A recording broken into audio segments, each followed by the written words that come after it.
And welcome, folks, to Tom Zanino Stadium here in Vacaville, California. September 16th, 2016. It's a great day for some exciting high school football action right here on the Solano College Sports Network between the visiting American Canyon Wolves, who are coming in with a 3-0 record, and the Wood Wildcats, who are 2-1. My name is Brian Nelson, and joining me in the booth today is Josh Kinder and Anthony Williams. And Anthony, this is your first time this season, so we'll give you the first crack at it. Who is the player to look out for the home team Wood Wildcats? Well, Brian, I have my eye on Marsh Wojan. He's a big receiver with 24 receptions, 4 of them being touchdowns, and he leads the team in touchdowns and receiving yards with 349. Yeah, Carson Strong's favorite target, number 80 in the middle of your screen right there. And Josh, let's look at the other side, the visiting American Canyon Wolves. Who is their play to look out for? Number 34, Andrew Rapacon. This middle linebacker and running back is a double threat. He leads the team with 20 tackles this season so far, and also on the other side of the ball with 5 touchdowns. He is definitely someone that they need to watch. Yeah, Rapacon for the American Canyon Wolves coming into today's game. 32 carries, 209 yards, 5 touchdowns. And you know, those stats, along with Wood's, all come from MaxPreps.com. And we have some exciting news. One of our very own, Myckena Guerrero, recently got hired by Max Preps, so she is ready with a sideline report. So let's send it to Max Preps' very own Myckena Guerrero. Myckena? Hey guys, I'm Myckena Guerrero with the Solano College Sports Network. It's a battle of cats versus dogs here at Tom Zanino Stadium. According to the Napa Valley Register, as the last few seconds ticked down from last week's game, Coach Singer of the Wolves stalked the sidelines with a determined look on his face. It was a look of a coach who expected his team to be victorious and who knew that his team was something special. Wood has been victorious the last 2 times they have played the Wolves, so we're just going to have to wait and see if the Wildcats can keep their streak going and come home with a victory tonight. Now, back to you guys in the booth right after this. Hi, I'm Melanie Fuller with the Solano College Sports Network. Max Preps has teamed up with Pledge It in order to support Touchdowns Against Cancer. This September, high school football teams are raising funds for St. Jude to fight childhood cancer. Every touchdown scored between September 15th to October 1st will benefit St. Jude directly. Varsity high school football teams can take part in this opportunity by launching Pledge It fundraisers, and St. Jude's fans can pledge a donation towards every touchdown their team scores. The ultimate goal of this one-of-a-kind program is not only to unify teams across the country, but defeat childhood cancer. For more information, visit www.touchdownsagainstcancer.com. I'm Melanie Fuller, and thank you for supporting the Solano College Sports Network, your #1 source for local sports. We're just about ready for kickoff. Wood will be receiving. So let's break down the starters for Wood. Up front at the offensive line positions will be Tim Stevens, Sean Toriak, Diego Nunez, Jesus Reyes, and Darius Shute-Mickles. Of course, the quarterback is junior Carson Strong, who is #1 in the state of California in passing with over 1,100 yards passing. Marsh Wojan, who Anthony spotlighted in our pregame, as well as Asa Wondeh, Deshaun Parks, and Vince Fan are your 4 wide receivers as Wood features a spread offense. And Daniel McFadden, the junior running back transfer out of Vacaville Christian High School, will be your starting back. And trying to stop this offense will be American Canyon Wolves. They feature a 3-4 defense. Up front is Ethan Hughes, Jonathan Roeder, and Luke Gramlich at the defensive line positions. The 4 linebackers are Carlos Chavarria, Oscar Lopez, Andrew Rapacon, LeVar Say.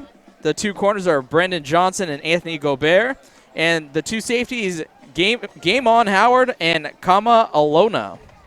And talking briefly with one of the assistant coaches with American Canyon, they look to Howard to be a tone setter for the defense, not allow too many passes across the middle of the field. So we'll look to see how aggressive American Canyon is in the secondary, trying to stop this potent passing attack. Back to receive is Chris Catlin for Wood as we are getting ready for the kickoff.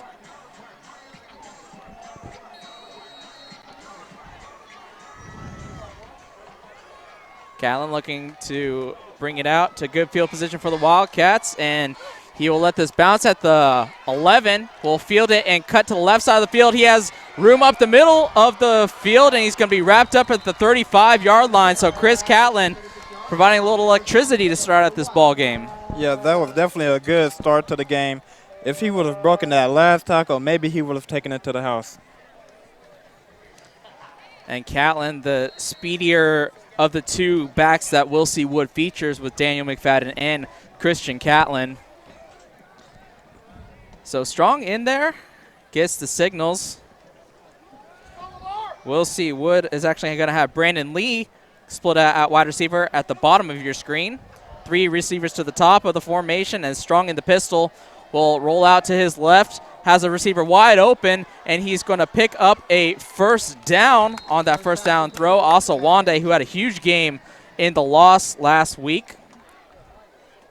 10 receptions, and we'll see this first play on this replay. Asa Wondeh with the reception from Carson Strong as he tries to make a defender miss, and he is wrapped up after he picks up the first down at the 48-yard line. So pistol formation yet again, 2 wide receivers on each side of Strong. Marsh Wojan in the slot. They show blitz and the hard count, and after they were in the neutral zone, Tim Stevens jumped. So again, the hard count of Carson Strong we see featured heavily in this first part of the season. Yes, the hard count kind of reminds me of Aaron Rodgers. I know he's very good at getting the opponents offsides with the hard count. Maybe that's another thing Carson Strong is very good at. And Strong saw on his left side the corner try to blitz, and so he gave that hard count, picked up 5 easy yards on that penalty. And the first down play is a throw over to Vince Fan. Excuse me, that's Dominic Garcia, number 16, not number 10. As that will pick up a nice chunky yardage. Not enough for the first down, though. It'll be second down and short.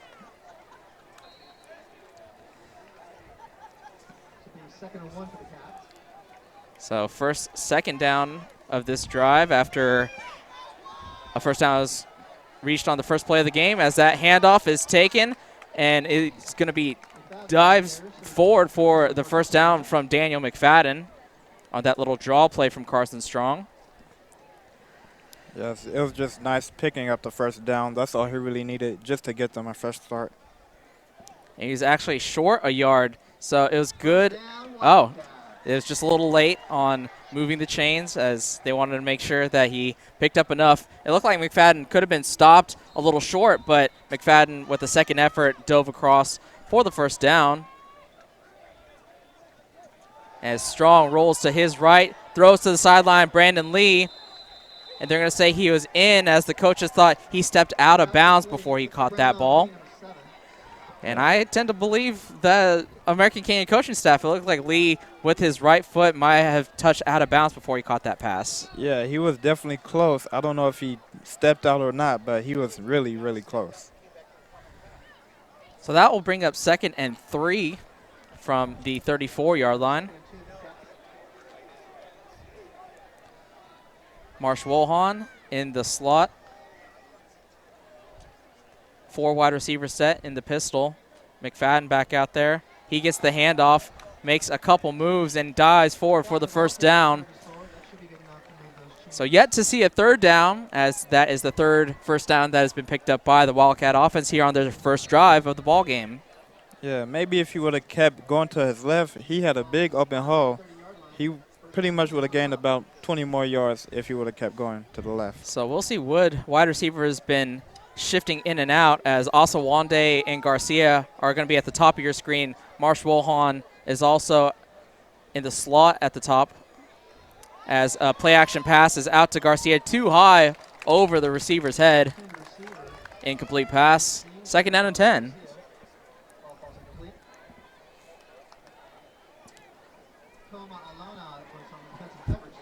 Aalona was on the coverage of the slot receiver. And that secondary for the Wolves are going to have to be very disciplined. Wildcats feature a lot of wide formations. So a 3-4 defense, which features only 4 defensive backs, might be out of scheme here. Might have to go to more nickel and dime coverages throughout this ball game. As again, 3 wide receivers to the top of the screen as Strong rolls that side. Marsh Wojan very well covered and too high for Marsh Wojan, and that's saying something for the big, tall 6'4" receiver. Yeah, like you said before the play, they need to be in the nickel or maybe dime for this team because they are very pass heavy with great receivers. And there is a flag is at the 38-yard line. So we'll see who this penalty is on. Could be holding on the offensive line, and it is, as there you see the flag being picked up by our head official. They'll back up the Wildcats 10 yards, 2nd and 20. And that's one of those kind of calls that are interesting where the Wildcats are a very aggressive team. So do you want to give them an extra down and pick up this large chunk yardage, which they have been known to do through the air? 3rd down and 10 isn't the worst situation in the world, but they elected to back them up 10 yards. It was actually 2nd and 28. So that's a whole nother story, the 2nd and 20. As Strong back to pass, and he is going to be wrapped up in the backfield for a sack on the edge. Great edge rush there. Can't spot a number on that one. Perhaps it was Chavarria or Say, one of the outside linebackers. It is LeVar Say. Say had 3 sacks coming in, picked up his 4th right there. Yeah, on that one, the O-line just got pushed back. Carson Strong couldn't do anything about it, especially when 2 defenders get to you. Then you just got to go down and protect the ball. So the ball is at the 47-yard line of Will C. Wood. First down markers at the 31 of American Canyon.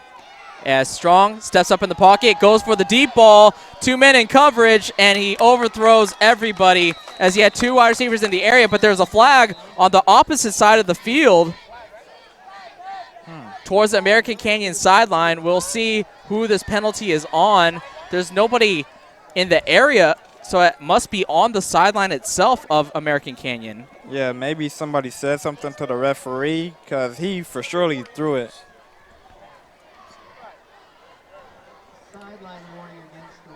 So a sideline warning.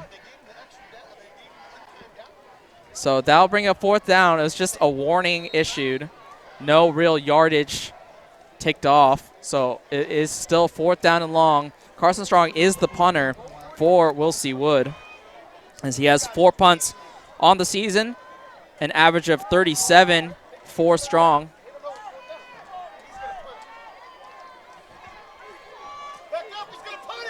And American Canyon doesn't realize that they're going to punt, as Strong with the big high punt, and that one's going to go out of bounds between the 20 and 25-yard line.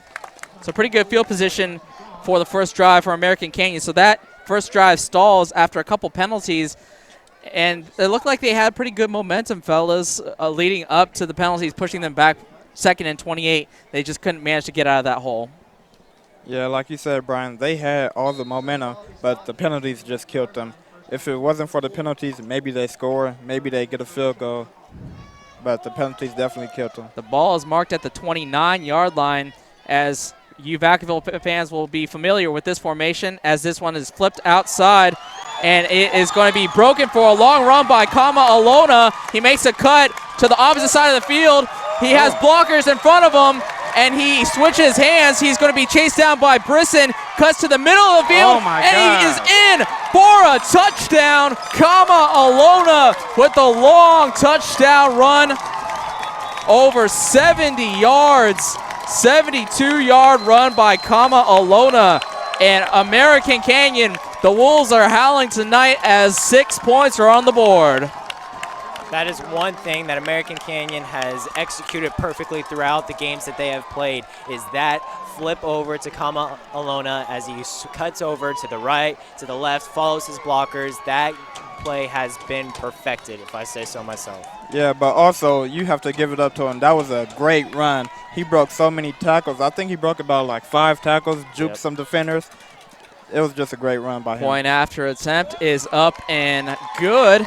So that is 7 points on one rush by Aalona. On the season, he is 4th on the team in carries, 15 carries, but he is leading the team in yards with 220. His long was 72, so he just matched his long on the season with that carry right there and scored his 4th touchdown of the season.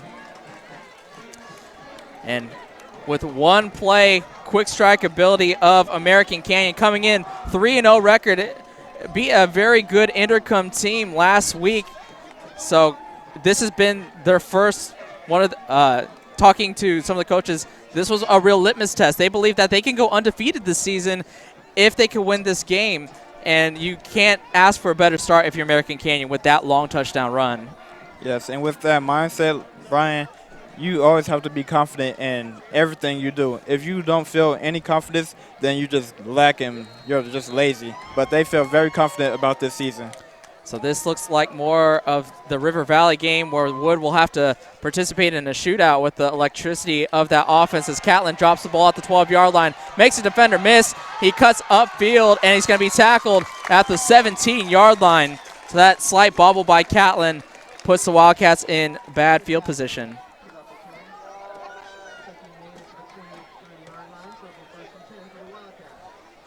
So 8:17 left here in this first quarter. Wolves lead the Wildcats 7-0. And Carson Strong just got off the field, but they were moving yardage on their first drive. They just got backed up with penalties. We'll see what they do here on their second drive. Pistol formation with McFadden in the backfield. 3 wide receivers to the top of the formation. Handoff is to McFadden. He rushes to the right side, breaks a couple tackles, and he is off and running, folks. He has a blocker on the outside, and he is going to be tackled down, and there was a fumble, but recovered by Will C. Wood at the 47-yard line. So come Aalona, you can break a big run, so can Daniel McFadden. Yes, that was a good run. Good thing his teammate recovered the fumble because that run would have been pointless. And that's the type of effort that you need. If you're a wide receiver and your running back breaks a long run, it's not too hard to just kind of ease up and not run after the play. It's good heads up by, I believe, Zach Marsh Wojan recovered that fumble as Catlin, spelling McFadden, rushes for a short gain on first down. It's so easy to be complacent on a long run if you're a wide receiver and you're not anywhere near the play, to just stand back and just watch your buddy run down the field. But it was good to see the Wildcats recover that fumble. Otherwise, all that momentum that you just got on that big carry shifts back over to American Canyon. Yes, also a good job by the defender to shed the block, because if he doesn't shed the block, then he takes it to the house. 2nd down and 8 after a long run from McFadden puts them in great field position at the 49-yard line. Strong back, wide receiver bubble screen, and that is going to be wrapped up back around the original line of scrimmage, but good individual heart and hustle to get at least positive yards, so that will bring up 3rd down and 7 from midfield. Yeah, they just sniffed that play out, Brian. They seen it coming the whole way, but at least he carried about 4 defenders back to the line of scrimmage. Yeah, that was an impressive effort from the receiver as Asa Wondeh continuing his stellar play from last week. Really struggled early on with drops, but has found his confidence here in his junior campaign. Trying to build a rapport with Carson Strong. As Strong looks that way, and he has Wondeh deep, and Wondeh dives, and it's out of the outstretched arms of Asa Wondeh. Yes, good job by the defensive line because they collapsed Carson Strong into the pocket. He really didn't get to step through for that throw, so that's why he overthrew it. So the speed of Wondeh not enough for that overthrow by Carson Strong. And 3rd down conversions, they are now 0 for 2. That's an important statistic in football. Obviously, you want to pick up those 3rd downs, keep the drives going. You can be a quick strike offense and score on 1st and 2nd down. Here on 4th and 6, we'll see if they punt or actually go for it. And they drop back to pass. 4th and 6, the out route is there and a bobble. We'll see if he caught it in bounds. And they said he caught the ball on the edge. So great play by Zach Shane, the junior wide receiver, to make that grab on a clutch 4th down and 6 conversion. Here's a replay of that last 4th down play as Strong looked to his right side. Shane bobbles the ball but gets a knee down inbounds while he repossessed the ball. Pistol formation, 1st down and 10, 38-yard line. Draw play to Catlin, and that is swallowed up back at the 43-yard line. Great internal pursuit of the ball from big number 75 for the American Canyon Wolves, Lucas Gramlich. Yes, the Wolves are doing a very good job of containing the run. They only gave up that one big run play, but ever since then, they've been containing them. So another net negative yard play for the Wildcats. Don't want to compile too many of those. Put yourselves in a bad down and distance. Here's 2nd and 15. 5:30 and counting as Strong is staying in this pistol formation. He rolls to his left, looks that way, looks back to the right, trying to find a receiver to cut back, and he throws and a tight window. Shane was out of bounds, though. But, man, what an impressive throw from Carson Strong to Zach Shane. Yeah, it was a good throw and good catch. The defender's hand was right in front of him, and he still maintained to keep his focus and catch the ball. That window was about as big as a dollhouse window, but he managed to fit that one in there to Zach Shane. Shane was just too far out of bounds to keep a foot in the field of play. So that'll bring up 3rd down and 15. And with that incomplete pass, the clock stops with 5:15 left in this first quarter. Wondeh, Garcia, and Wojan are at the top of the formation. And again, 14, Zach Shane at the bottom as he looks to the left side for Wondeh deep. He has Wondeh, and great play by the corner for the Wolves, Eric Gresham, to break up that play. And we talk about nickel defense. Gresham not in the starting lineup that the coach had given us. So obviously the nickel back making a great play on Asa Wondeh. It's a great job by Gresham knocking the ball out. He didn't let the defender just catch it and go for the tackle. He just kept his eyes on the ball and made a great play on it. And McFadden is in there for Catlin here on 4th and 14. They went for it on 4th and 6 at midfield here at the 44-yard line of American Canyon. 2 wide receivers split on both sides. Strong is swallowed up for the sack, and that was a huge play to get them in the backfield. Jonathan Roeder in there, as well as maybe Sean Stodomingo. A lot of 50s in there in the backfield. So that 4th down sack will put American Canyon in great field position at the Will C. Wood 44-yard line. Yeah, that was kind of risky, especially when the defense is doing a good job at containing Carson Strong and the run. You should have just punted it and let your defense play the play. And Darren Antez, the senior quarterback, with the toss, and that is wrapped up in the backfield. He does a great job of spinning out of the hands of Jesse Milliken. Does Gabriel Chavez. Gets back near. He got back a yard at least. He got tackled at least 3 to 4 yards behind the line of scrimmage. Got back 2nd down and 12. Yeah, if they just sniffed out that play from the start, they might want to change up their game plan if the Wildcats are playing that good. And granted, there's only been 2 offensive plays to go off of for American Canyon, that 72-yard touchdown run and that run right there by Chavez. As Antez under center, rolls out to his left, throws that way. He has a receiver wide open, but he falls down. Gamon Howard with the reception. The leading receiver for the Wolves picks up the 1st down. The other starters for the Wolves, Antez at quarterback, Howard and LeVar CA are your wide receivers. Your 2 slot running backs who are going to be constantly in motion in this wing T offense. Essentially running backs, folks, Aalona and Anthony Gobert. And Andrew Rapacon is their big tailback, number 34 there in the right side of your screen.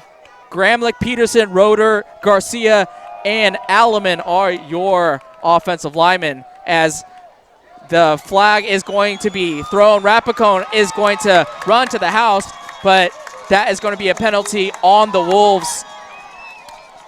It looked like Gobert false started as Chavez was in motion. He kind of threw his arms up. I was like, oh, wasn't supposed to do that. So a little back up 5 yards. As the replay there, Rapacon will rumble into the end zone, but you saw the flag at the beginning of the replay. As unfortunately a mental mistake cost them 6 points there as they back them up 5 yards, 1st and 15 from the 44. As the ref stopped play to get the attention of American Canyon's sideline as they want to tell the referee something. Even though that last play got pushed back by the penalty, the Wildcats have to do a better job at tackling because he broke through about 2 tackles, and they've been breaking tackles all game so far. Yeah, that long touchdown run from Aalona. He cut back the field a couple different times, split defenders at the end for that touchdown run. So some fundamental tackling issues for the Wildcats as Antes makes some calls at the line of scrimmage as a man in motion. As Rapacon gets the handoff from Antes, he's going to be tackled at the 29-yard line. Aalona was the man in motion. You have to respect the speed, obviously, of Aalona.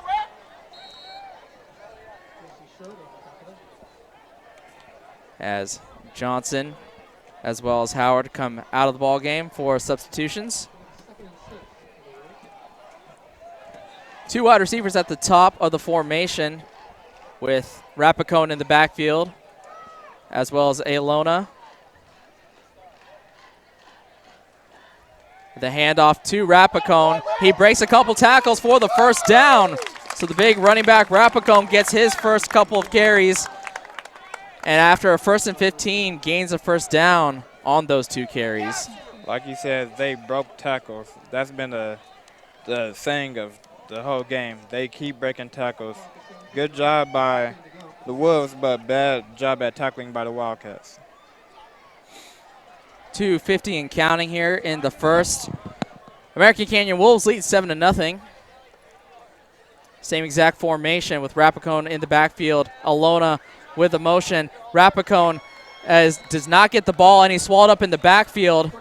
Easy mistake, Ty. Our head cameraman, Anthony, you know the deal. With the wing T offense, a lot of play-action passes, and that time Antes kept the ball and was swallowed up in the backfield for a loss of 1.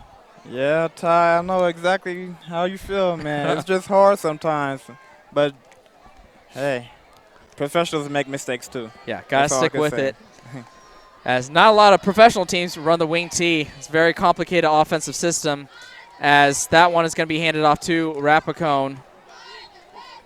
The tailback, actually, he got subbed out, and Chavarria gave him a break, and Chavarria ran that ball inside. It'll bring 3rd down and intermediate, about 5 or 6 yards to go.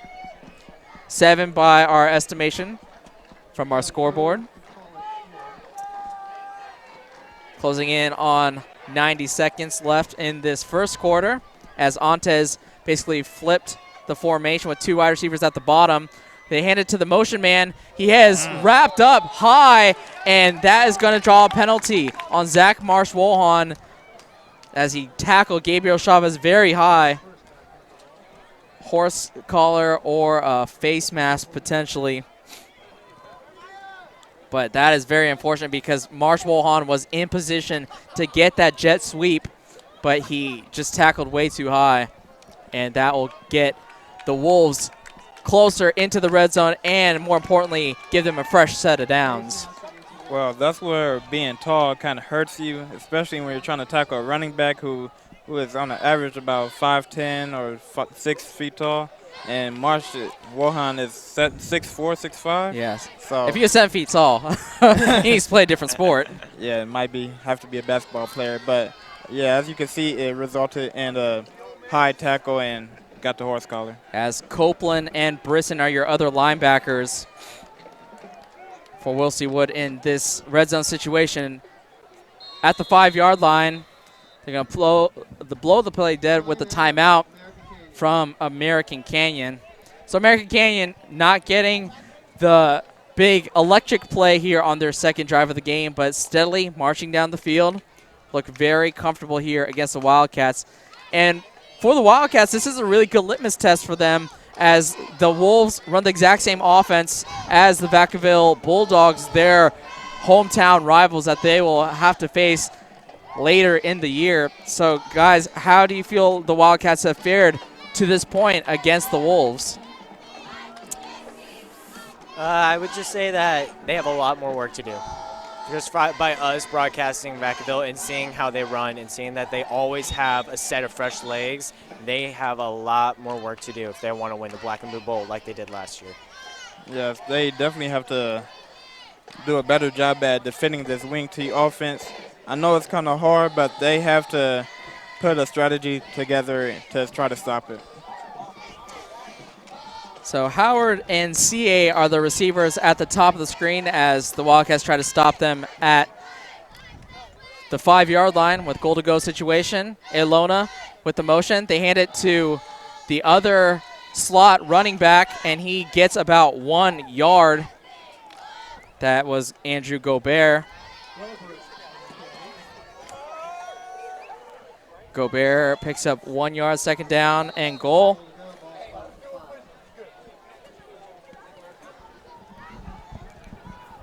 With 28 seconds left in this first quarter and counting.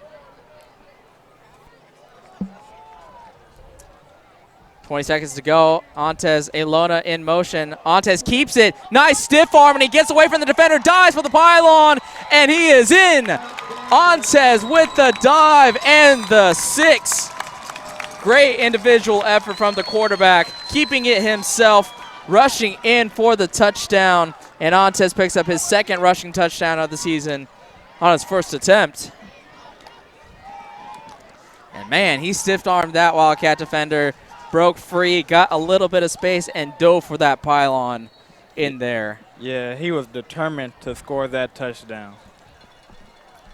So now the extra point to try and put them up 14. High snap. That one allowed a lot of pressure to get in there, but the kick is high, and it is good. So with 9 seconds left in this first quarter, the Wolves lead 14-0. Right here. Okay. And so the Wolves with a commanding 14-0 lead. This is going to be an important drive for the Wildcats. First 2 drives get no points. Wolves have scored each of their first 2 drives. You can't get too far behind if you're Carson Strong and the Will C. Wood Wildcats. Luckily, you get the ball here. Trying to see if Chris Catlin can't make some sort of great punt return here, put you in good field position as he did in the first kick return of the ball game to start this game off.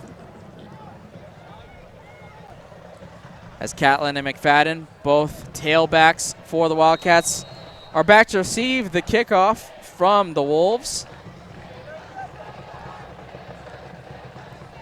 And kick is low, and a line drive is going to bounce and stay in the field of play as Catlin makes an initial defender miss, but wrapped up at the 16, and that was just a bad break for Chris Catlin as that ball looked like it was headed right out of bounds, but it took a Wolves hop and stayed in bounds.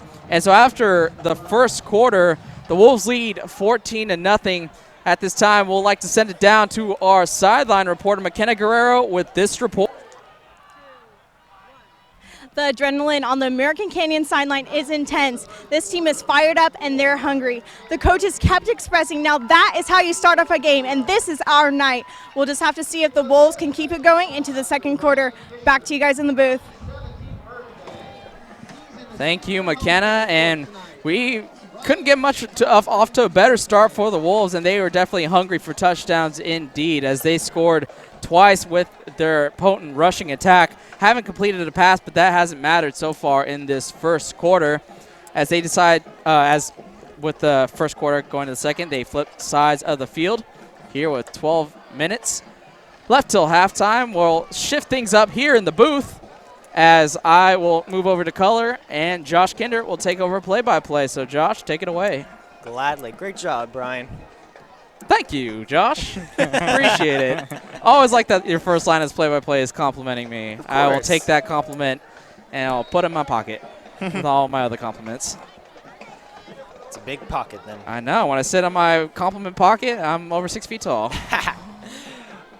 All right, we have Carson Strong in the backfield who throws open to a wide-open Asa Wondeh, who sheds one block and steps out of bounds.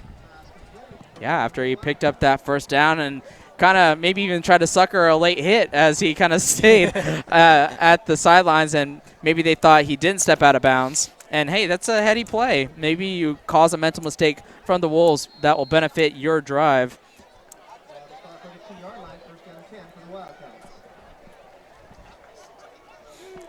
Here we go. We have Carson Strong lined up. Hikes for the ball. Drops back. Throws to his main man, Marsh Wojan, who gets stopped immediately.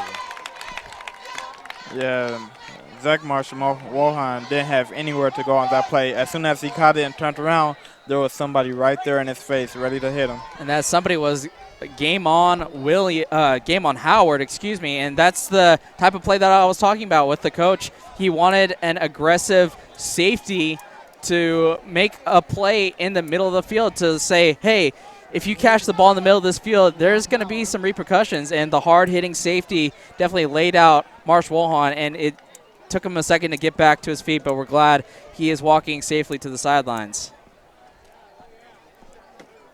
Yeah, it's not every day you see a 6'5" tight end down on the ground. Well, unless you're like Julius Thomas or somebody, you know. Jimmy Graham got hurt a lot last year. True. 6'5" target. Longer torso, bigger target zone. Yes. Strong is underneath center, has man in motion, hands it off to his running back who breaks a few tackles and is stopped. Yeah, Brandon Briston that time showing American Canyon, hey, we can run a little wing tee ourselves, as Chris Catlin was the man in motion there, and they handed to the back Briston, who was essentially their Andrew Rapacon, and he picked up a first down on second down and long. Yeah, he was following his blocks a little bit too long. He should have just broke free and went on his own and broke to the left, and he would have gained more yards. Go again, hand off to his running back, Daniel McFadden. And he's tackled right at midfield after a gain of 5. So, again, the Wolves getting a taste of their own medicine with the wing tee offense. So, Wildcats, they're definitely familiar with it with their time here in Vacaville, California. And so, with the fake handoff to the halfback Brisson as well as the man in motion Catlin, try to create some separation for McFadden, and he got 6 on that first down run. We have the newly subbed in Vince Vaughn at the top of your screen, who Carson Strong was looking for wide open, but is stopped and sacked. Yes, and you could tell Carson Strong is very frustrated as he slaps the ground. He's just really throwing a fit right now. His offensive line has to do a better job at protecting him tonight. Yeah, Chavarria on the edge. So now CA and Chavarria each have a sack at the outside linebacker positions. As there you see big number 8, Carlos Chavarria, the senior, 5'11", 177 pounds. Bring up third down and long for the Wildcats. We have Carson, who is alone in the backfield. He's got 4 receivers on the top of your screen. Backs the ball, throws it over to a deep, and overthrows his receiver, Zach Marsh Wojan. Wow, I don't know about that flag, Josh. It looked like some good coverage to me. Aalona, the safety, with the coverage on Zach Marsh We have Wojan. a replay of that. Hold on. So let's check that out. Deep pass, little arm bar. Yeah. But, man, that was pretty benign if you ask me, as that –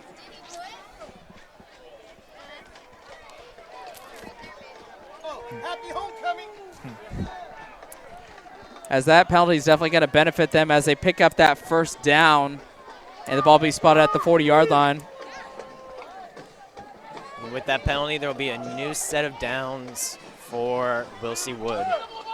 And a lot more yardage. Carson Strong with his running back behind him. He's going to hand off to, breaks a few tackles, finds room up the middle for almost another first down. And he will dive across that 30-yard line to pick up that first down right at the marker. Yeah, he almost split the tackles. If he would have split the tackles, he would have definitely been in the end zone celebrating with his teammates.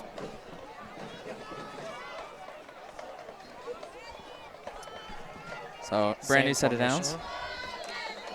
With Christian Catlin behind. That hard count and gets the lineman to jump again.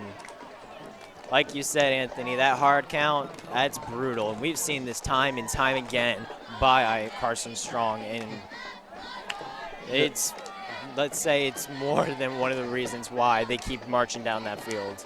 And it's actually smart if you think about it, because Carson Strong knows that the defensive line is so determined to get to him that they are ready to go offsides at any moment. Hand off to Chris Catlin, who runs on the outside. He's got a hole up in front of him. Brett Hucks a few tackles and is in for the touchdown. Chris Catlin. Amazing balance from the scat back, Chris Catlin. It looked like that touchdown run from Aalona from the Wolves side of things, as he had a wide open right side of the field. Great blocking by the right tackle, Darius Shute-Mickles, to open up that side of the field. And with the receivers running essentially routes, they weren't necessarily blocking for him, and the corners were following, so it opened up that play. So let's look at the replay of that touchdown run as Catlin makes a nice juke move right there and cuts inside for the touchdown. Yes, as you see, the Wolves, they were definitely playing man-to-man defense, and when that happens, their backs are faced towards the ball, so it's easy to get long runs. Yes, that is now Catlin's third touchdown of the season. As we have a flag on the field. As the kicker, Austin Clark, who's been perfect on the season after a shaky first start of the kicking game for the Wood Wildcats, really shored things up, 13 for 13, as well as a short field goal on his resume. Not a bad resume if you ask me. Austin Clark's lining up. And the kick. And he is now a perfect 14 for 14. And the score is 14-7. Would have been a better transition if the score was 14-14. I know, would be. I mean, if he was 7 for 14, then you need a new kicker at that Or point. if he's 14 for 7, you need a new scorekeeper, because that's not possible. So we'll see what finally getting things on track there on that drive, their third drive of the ball game. Really benefited from a questionable pass interference call, but they took advantage certainly of that mistake as they marched down the field and Chris Catlin punched in that long touchdown run. Is that the full moon out there? So there must be some strange activity as the Wolves will be howling at that full moon, trying to pick up their fourth win of the season, stay undefeated. I hope no strange activity happens. If it does, I'm running to my car. I don't know about the rest of you guys. I'll be here with the equipment. Oh, there you go, Josh. Yeah, I bet Pop would love for you to stay with the equipment. You know, protect the equipment at all times. As Kashav Clay is back to kick. Looks like an onside kick as he's not very deep. Yes, indeed it is. A high bounce that will be picked up by American Canyon. No fooling them on that play. Yeah, they're very well aware of the aggressiveness of Coach Mraz. Oh, yeah. the score was a blowout both games that the Wildcats faced the Wolves last year, and there's some animosity there being up 480 to single digits, and they were still onside kicking and trying to get the ball back when the game was 30-plus points in the Wildcats' favor. And the Wolves remember that, and so they're not surprised by that onside kick from Clay. Yes, and before the game, we heard the coaches saying they love to do onside kicks. So I'm pretty sure they were very aware of it. Here we have the first look of the second half. Your favorite offense? Let's not get into that. As the runner is still on his feet, but his forward motion of progress will be stopped and the play will be blown dead. Antez gets just past the 50-yard line, 49-yard line into Will C. Wood territory on that first down run.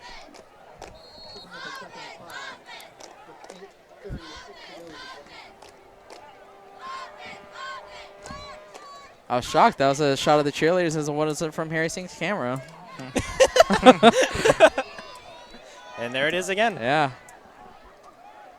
Antez shouting out orders as he is under center.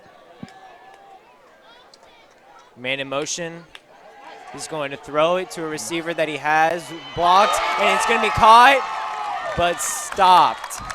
That was number 3, Gamon Howard with the reception. And he was looking a lateral to Gobert for a second. Was. You could tell by his body language. He's like, oh, you're in front of me. I want to give this ball to you so bad so you can run it in for the touchdown, because there's only that one defender to stop him, and he managed to tackle him to save that touchdown. Just like Western Michigan against Oregon State, I think it was. I think it was Oklahoma State, maybe? I think it was Oregon State. Mike Riley was the coach. Might have been. Mike Gundy was the coach? I don't know. I don't remember. All I know is it was Western It was Michigan. a Michigan team. All I remember was Western Michigan. That's all I remember. That was a crazy play, though. Yeah, and it's crazy that it wasn't the first in the last year, as in their bowl game they did a similar play to score a touchdown, as Antez comes off the field hurt. His hand. So hopefully Myckena Guerrero has been observant of that, as having the starting quarterback out of the game is a huge blow for the Wolves. So new quarterback, looks like Meza, Ruben Meza, number 15. Ball under center with the handoff. Finds a hole, and there's another touchdown for American Canyon by number 34, Andrew Rapacon, his first of the night. And now, his 6th of the season. Yes, the safety Wondeh just fell asleep on that play. And let's look at this replay. This wide open hole that Andrew just finds and squeezes right through for the touchdown. And that hole wasn't open for long. No. Rapacon showed great burst for a power back to sneak through those defenders and get that third touchdown for the Wolves. There's the kick. And the score is now American Canyon 21. We'll see Wood Wildcats 7 here in the second quarter of this lovely night in Vacaville. So 3 touchdowns, Aalona, Antez, and Rapacon. And only one so far on the ground for the Wildcats, and Chris Catlin with the touchdown. So the Wolves respond after Wilson Wood puts their first points up of the game. And really, the Wolves haven't been slowed down too much by that Wilson Wood defense. We've seen in the past them be exposed on the edges. Here today, though, I think they might have focused too much on the edges, and they're getting burned up the middle, as Rapacon there with the long touchdown run of 22 yards. Yes, the American Canyon Wolves have all the momentum right now. They just keep marching up the field, and their defense is stopping Carson Strong in that great offense. We'll see what it takes. Recovering by Chris Catlin, who finds a few room and will be brought down At the 30-yard line, as Catlin has a great ability to make the first man miss. It's the second and third that seem to wrap him up on the kickoffs. So you got to stay very disciplined, stay in your lane in special teams. A lot of people have a tendency to leave their assignment because they're chasing after the ball, but you never know when a running back's going to cut across the other side of the field. And, hey, now your responsibility is left wide open.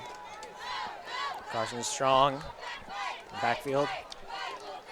Low snap, recovers, throws to Marsh Wojan.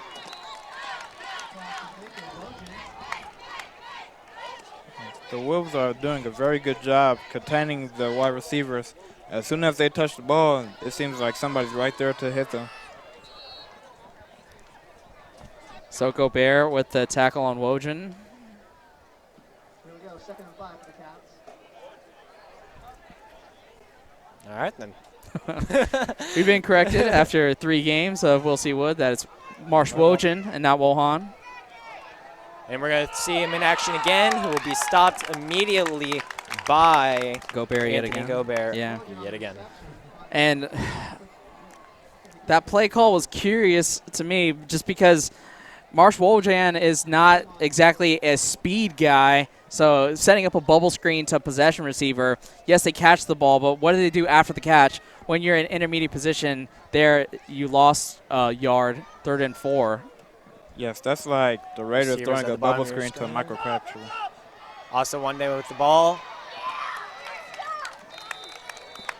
But Wondeh picks up that first down, and yeah, that's exactly the kind of thinking that I was going along the lines of. Like Crabtree, yes, he gets a bubble screen, but he doesn't do too much with it unless he stiff arms a guy. Yep. He doesn't make somebody miss like Seth Roberts might or Amari Cooper.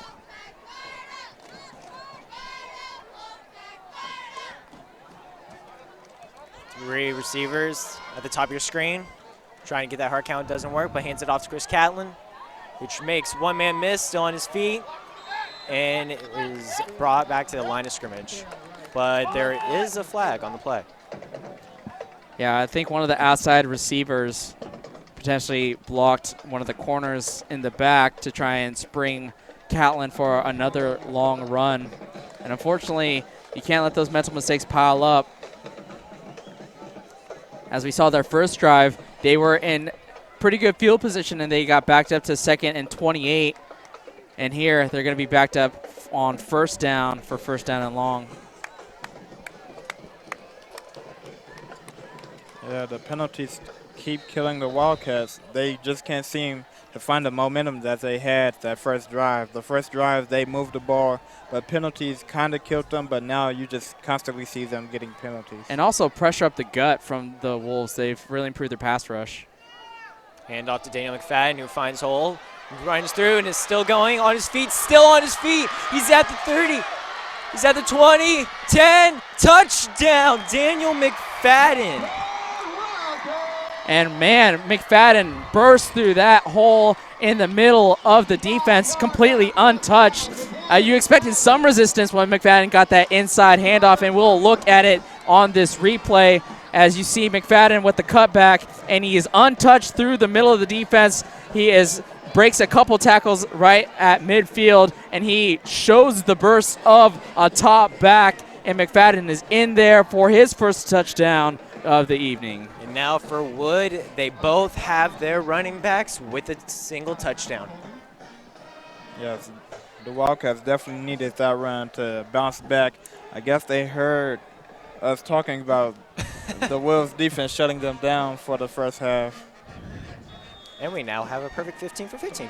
Yeah, and that's something I kind of alluded to early on, is that you had a feeling once the Wolves scored that long touchdown run from Aalona that they would have to win this game like they would against River Valley, where you have to score every single time you touch the ball, because the other team just has such a prolific offense that, you know, getting stops is not the route that necessarily you're going to have to depend on. You're going to have to just stay close, hope you get a crucial timely stop, one drive, and then that's when you strike with your offense. And now it's interesting. They went for the onside kick the last time they scored a touchdown. Do they go for it here? That's a question that Coach Mraz will have to answer in a matter of moments. Well, we do have Kashav Clay. He's going to kick, so... And really the key to see is where Clay lines up, how far he is off the ball. If he's only 3 or 4 yards off the ball, it's probably going to be an onside kick. if he's a little further back, he's probably going to kick it long. This looks like it might be another onside kick. Yeah, unless he has tremendous leg power. There it is with another high bounce. But it will be received by American Canyon yet again. But those onside kicks are perfect. They have the right amount of tempo, right pace, and it stays low for the first 7 or 8 yards, and then it bounces high. And unfortunately, no Wood Wildcat special teamer could field it on that first hop. It took an even bigger second hop, and it went right over the head of another Wildcat defender. So excellent execution from the kicker, and that's really the thing that you don't see too often. Yep. A lot of times you see too strong of a kick with the onside kick, but it's only a matter of moments before the Wildcats can potentially get one of those onside kicks in their favor. Man in motion again. Antez going to keep it for himself. Quarterback keeper on the left side. He'll take it easy out of bounds after he sat out that last play on the touchdown run from Rapacon. It's good to see him out there if you're a Wolves fan.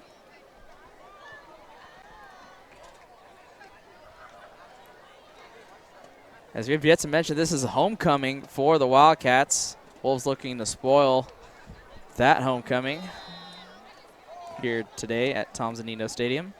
Yeah, you never want to lose on your homecoming because then you got to go back to school on Monday, hear everybody talk about how you guys lost, but you get to hear about the performances at halftime, and you want people to talk about the football game more. So. Yeah, you guys know how that is because you went to a high school that had a football team. I, unfortunately, went to a charter school here in Vacaville where there was no football until I graduate, and now they have a football team. So, hey. Hey, they were like, wait till Josh leaves, then we'll get a football team. Does not surprise me at all. So this is my first homecoming, technically. And they measured that last run by Antez, and he picked up the first down. So fresh set of downs at the 42-yard line in Wood territory.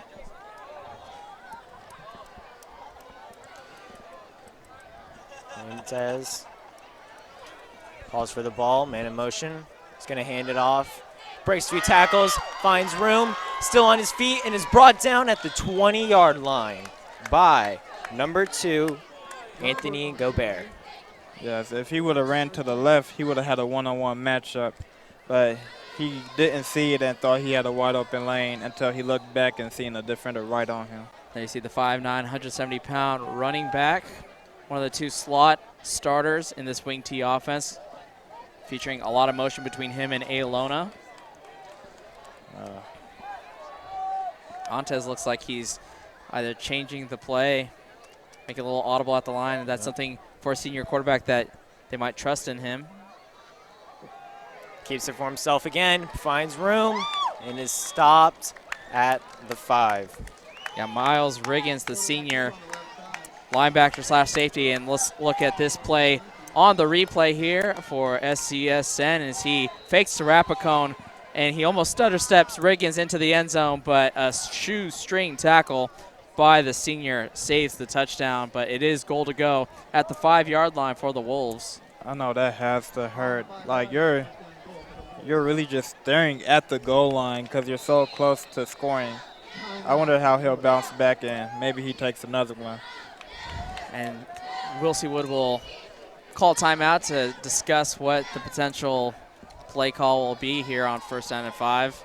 As this timeout's going, you are watching the Solano College Sports Network here at Tom Zunino Stadium in Vacaville, California. We have Wood homecoming, where the Wildcats are playing against the Wolves from American Canyon. Scores 21-14, favoring the Wolves. Brian, how do you think this game's going so far?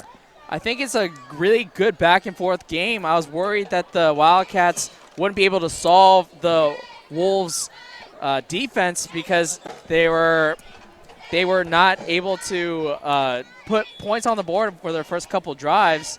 And Wood has managed to steady the ship, not let the Wolves' momentum blow them out here at home, as they have scored on their last 2 possessions. So this should be a very entertaining back-and-forth game as this game progresses. I agree with that, Brian. I do that this will be one to watch. Well, I hope it's one to watch if they're watching. You know what I mean. Yes. Shuffle pass to the receiver who makes a few moves and is in for the touchdown. Gamon Howard. It's actually Gobert, number 2, with the rushing touchdown, as he got a great block on the outside, perhaps from Howard. That one of his wide receivers, he did a little hesitation move on the outside. Gobert rushed to the pylon. 4th different rusher for American Canyon to score a touchdown here in this first half. And also great blocking by the wide receivers to give him the lane to score the touchdown.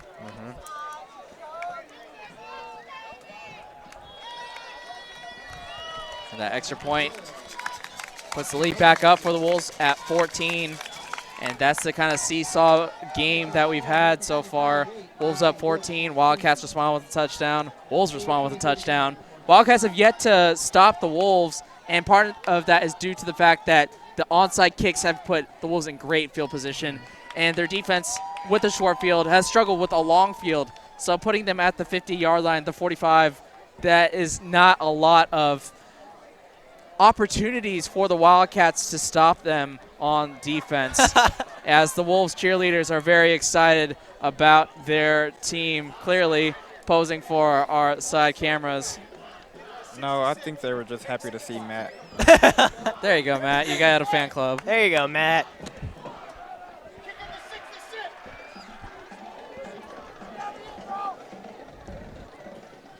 And after that scoring drive, we'll have the Wolves kicking it off to the Wildcats, who have 2 men in the backfield, Catlin and McFadden. And they're offsides. Yeah, a little over anxious on that top of your screen of the formation. Just, you got to be patient and let the kicker kick. It seems very simple, but when you're amped up and you're getting a head start, maybe you're a little too fast. Odds are you're faster than the kicker. So timing is going to be very important as the kicker is running up to kick the ball down the field, that you don't outrun the kicker. Yep. Well, I hope they're faster than the kicker, because if they're not, then they shouldn't be on kickoff or any special team. They're on special team. And hey, last week in the Vacaville game, we saw a kicker return a kick, I think, it was a touchdown. kicker for a kick for a touchdown. Wow. Yeah, it was weird. Yeah, you weren't here, Anthony. Nope. Another pooch kick, this time a little bit lower. As he follows his blockers and stays on his feet, as Tymon Ellis with the receive of that kick. Yeah, not exactly the up back that you're expecting to kick to, as Tymon Ellis is the starting corner for Wilsey Wood. Has athletic ability, obviously, to cover the speed, one of the top 2 receivers for the opposing team. So when he gets the ball, he just followed a blocker, dove forward to the 45. Excellent play by Tymon Ellis, and you have your best field position for the Wildcats. They're very smart to just follow your blockers and let them lead you. We have Carson Strong alone in the backfield. Drops back, looks for a man, rolls out to his right, still rolling, and will safely run out of bounds. Right at midfield. Great positive run by Carson Strong. Live to face another down and pick up some positive yards in the meantime with that scramble, 2nd down and 6 to come. Yeah, I was just looking at number 75, Lucas Gramlich. Yeah. He is a big guy. I see him just chasing Carson Strong. He makes Carson Strong look little. Yes. You can see him on that last shot from the main camera on the left side of your screen. 6'7". Oh, my God. As you see him lined up across number 72, Tim Stevens. That's intimidation. He's one of the defensive Carson ends. with the man in motion, who's going to hand off to Daniel McFadden. Finds blockers, still on his feet at the 40, going to the 30, 20, still on his feet, and walks out of bounds. Yeah, kept that tightrope going, as there is a flag, I believe, on the play as well. But there, that time, big number 75, and we'll look at a replay of that last run. He breaks inside. That opens up all sorts of room for McFadden, as, there's going to be a hold on Wilsey Wood. You can see there on the replay. Which will push them back. It's either by Fan or Wondeh trying to open up that room. But there that time, you see the 3-4 defensive end can't rush inside on those outside runs because you just lose all sorts of contain, and McFadden had all sorts of room to run. It's just unfortunate for Will C. Wood that there was a rush, a hold on the outside. Luckily, it was down the field, so it doesn't push them back 10 yards from the original line of scrimmage. It just pushes them 10 yards back from where the foul occurred. So still 2nd down and 3, pretty favorable situation. 3 receivers will be at the top of your screen, 2 at the bottom. Catlin in motion, handoff to Catlin, who rolls to his right and gets the first down. And that edge was set by Zach Marsh Wojan, the wide receiver. He just stuck his defender. Some of the American Canes side were asking for a hold, but I thought he did an excellent job really sealing that edge for Catlin to pick up that first down. Yes, and this is what the Wildcats need to do, because if they can just keep getting first down, maybe they could get some momentum. Ball snapped. Handoff finds another hole as Daniel McFadden shows that he can run.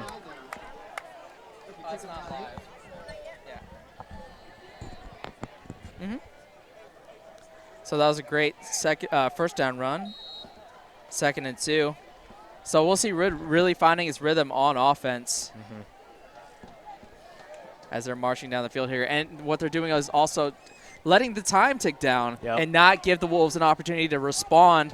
Wildcats receive to open this game, so they kick. So you can't let the Wolves try and double up. Fake handoff. Carson just gets bumped around all over inside the pocket until he's finally brought down. Chavarria with his 2nd sack of the ball game. That was really more of a coverage sack, as he didn't like any of the looks at his receivers down the field. So Chavarria was able to work off of his offensive lineman and get Strong down. And we'll look at Chavarria's sack here as he steps up in the pocket. Chavarria works back as Strong just hit his offensive lineman, couldn't go anywhere. 3rd down and 6. That's great overall coverage by the defense, keeping him contained in the pocket. Strong calls for the ball. He's empty in the backfield, tries this again, and is almost picked off by the cornerback. Gobert, it looked like. Gobert with the coverage on Brandon Lee. Almost made a nice one-handed play. And here, 4th down and 6. Wood's been aggressive all game long. You got to expect them to go for it here on a 4th and manageable situation. Yeah, and on the last play, it looked like Carson Strong just threw it in front of him just by a little bit, a little too far in front of him, and it almost got picked off. And I think that has a lot to do with some chemistry. Lee coming to the game, only 1 game played, 1 catch, 4 yards. Carson again alone in the backfield as he's got 3 to his right, 2 to his left. Low snap, recovers, throws to his open receiver, who breaks a tackle, still on his feet, and gains the first down by number 7, Brandon Lee. Yeah, no chemistry issues there, as everybody pretty much ran the same route. It was just a little 5-yard hitch, a little out to the outside, and we'll look at the routes, and there you see the hitch route run by Brandon Lee. Marsh Wojan was also open, so pick your poison if you're Will C. Wood, as a timeout is called to stop the clock from American Canyon. Good job by Lee by slipping the tackle. If he could just break the next one, maybe he gains more yards, maybe even a touchdown. Yeah, different unsung heroes every day in college football, high school football. We're in college. This is high school. We saw Dominic Garcia 2 games ago against River Valley explode for 4 catches, 120 yards, 2 touchdowns. Yep. Didn't play in another game since. Nope. So until today, didn't play against last week. And there we see Brandon Lee, a senior wide receiver, coming in with 1 catch, 4 yards. Already has a couple big grabs there on 4th down. He also saw Zach Shane on 4th down early on. Never called his name before, has no receiving stats on the season. So it's a collective effort from the Will C. Wood Wildcats. We'd like to see that as the season progresses, not just rely on Marsh Wojan or Asa Wondeh, who have the bulk of your receptions. First and 10. in the red zone. Has a snap, breaks and finds another wide open hole. And there's Daniel McFadden again for his second touchdown of the day. He can run all the way to Fairfield, to Benicia. He can go down 680 if he wants. He can go down I-80 if he wants. He had nobody around him, as this replay shows, as McFadden right up the gut, untouched for pay dirt, 18 yards. McFadden for the second touchdown of the game for himself. I hope he never tries to run on I-80 because I'm telling you. Man, with a hole that big, if his offensive line's leading the way, he's not going to get touched by any of the cars. He'll get touched by a car, all right. High snap, flag is thrown. And we will have a re-kick. Yeah, this happened on the last kick as well for the extra point. They bring the ball up a little half yard because the ball's set at the 3-yard line. But the Wolves are very anxious on special teams. So last 3 possessions for the Wildcats have all ended in rushing touchdowns. So they found their groove against the Wolves. So this really does look like the shootout that a lot of people predicted. Daily Republic predicted over 80 points scored in this game. Hold up, we just now have a switch as Carson Strong and the offense is back on the field for trying to go to 2 maybe? Yeah, definitely not going to kick the ball with Carson Strong through the uprights in that wing T position. And they hand off to Brandon Brisson, who is in there for the 2. Yep, 2-point conversion. You give it to your big fullback, Brandon Brisson. Let him bulldoze up the gut. And now it's a 6-point ball game.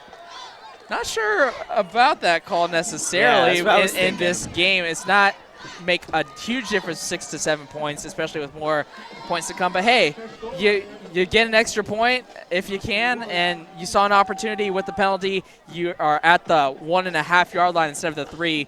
All you got to do is hand it to your big bruiser, Brandon Brisson. A lot of B alliterations there. Right there. By Brian from SCSN. Now you lost it. Yeah. 2 points. And a 6-point ball game.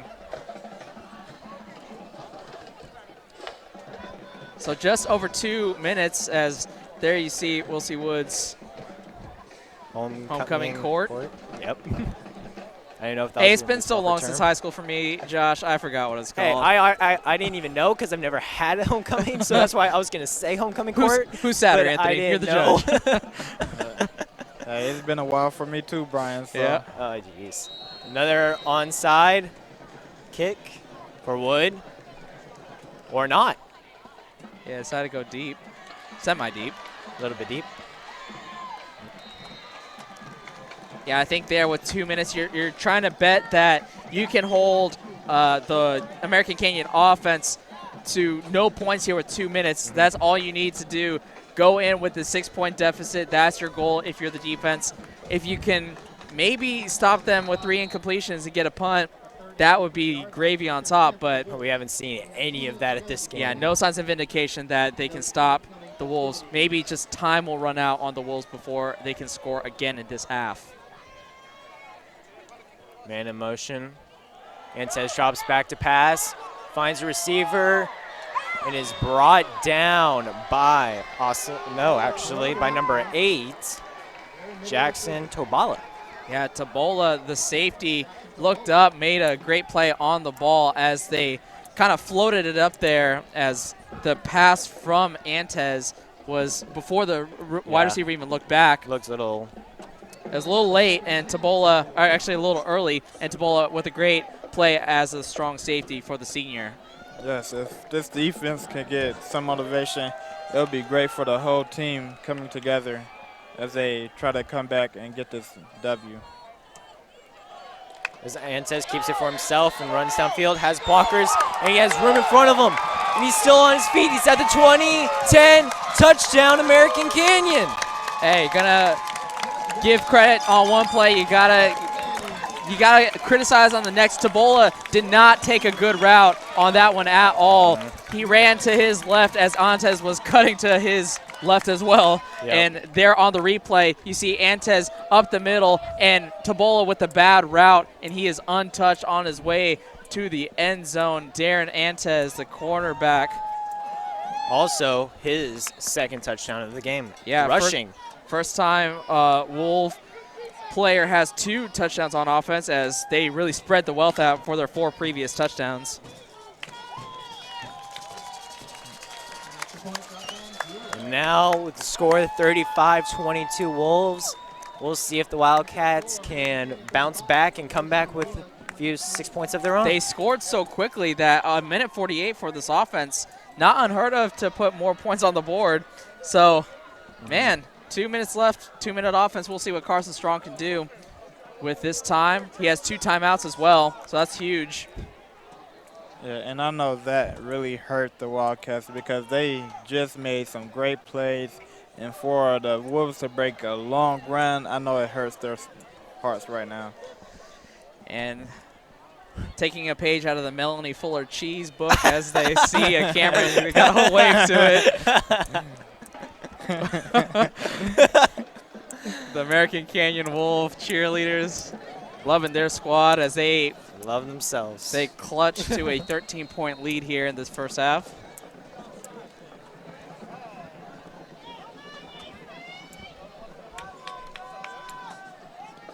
And here we go.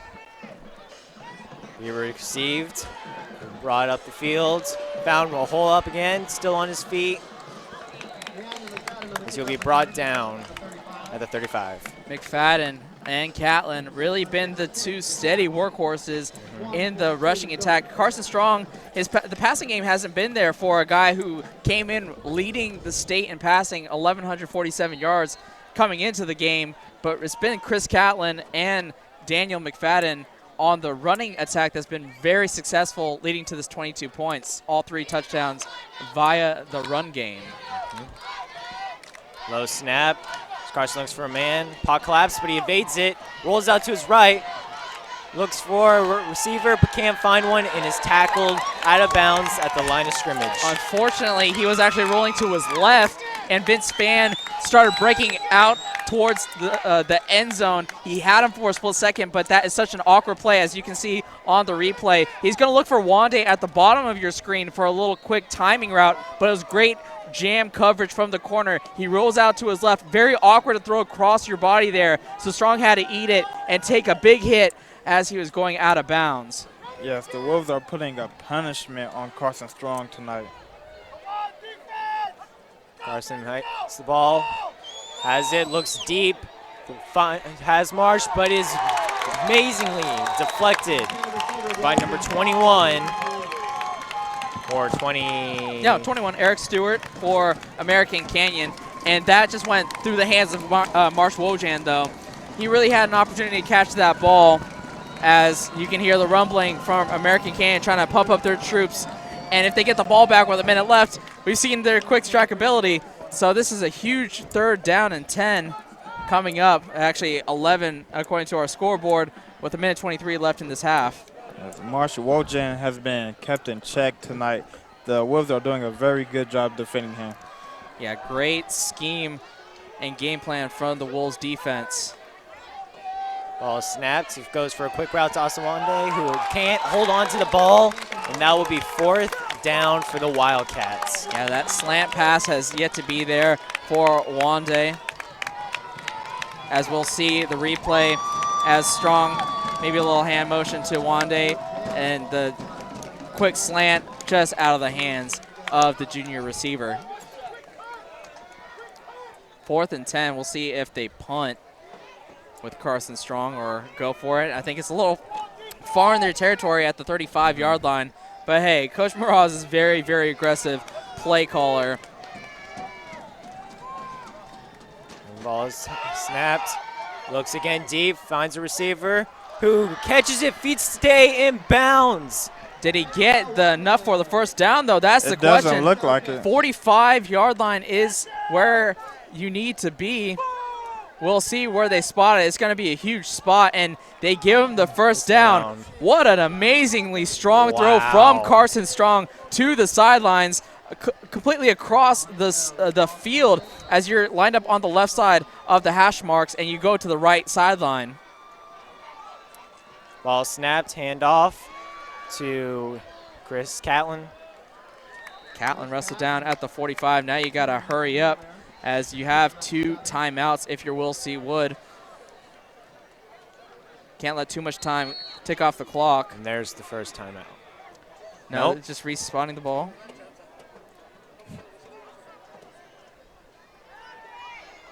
Finds the receiver again, Asa Wondeh.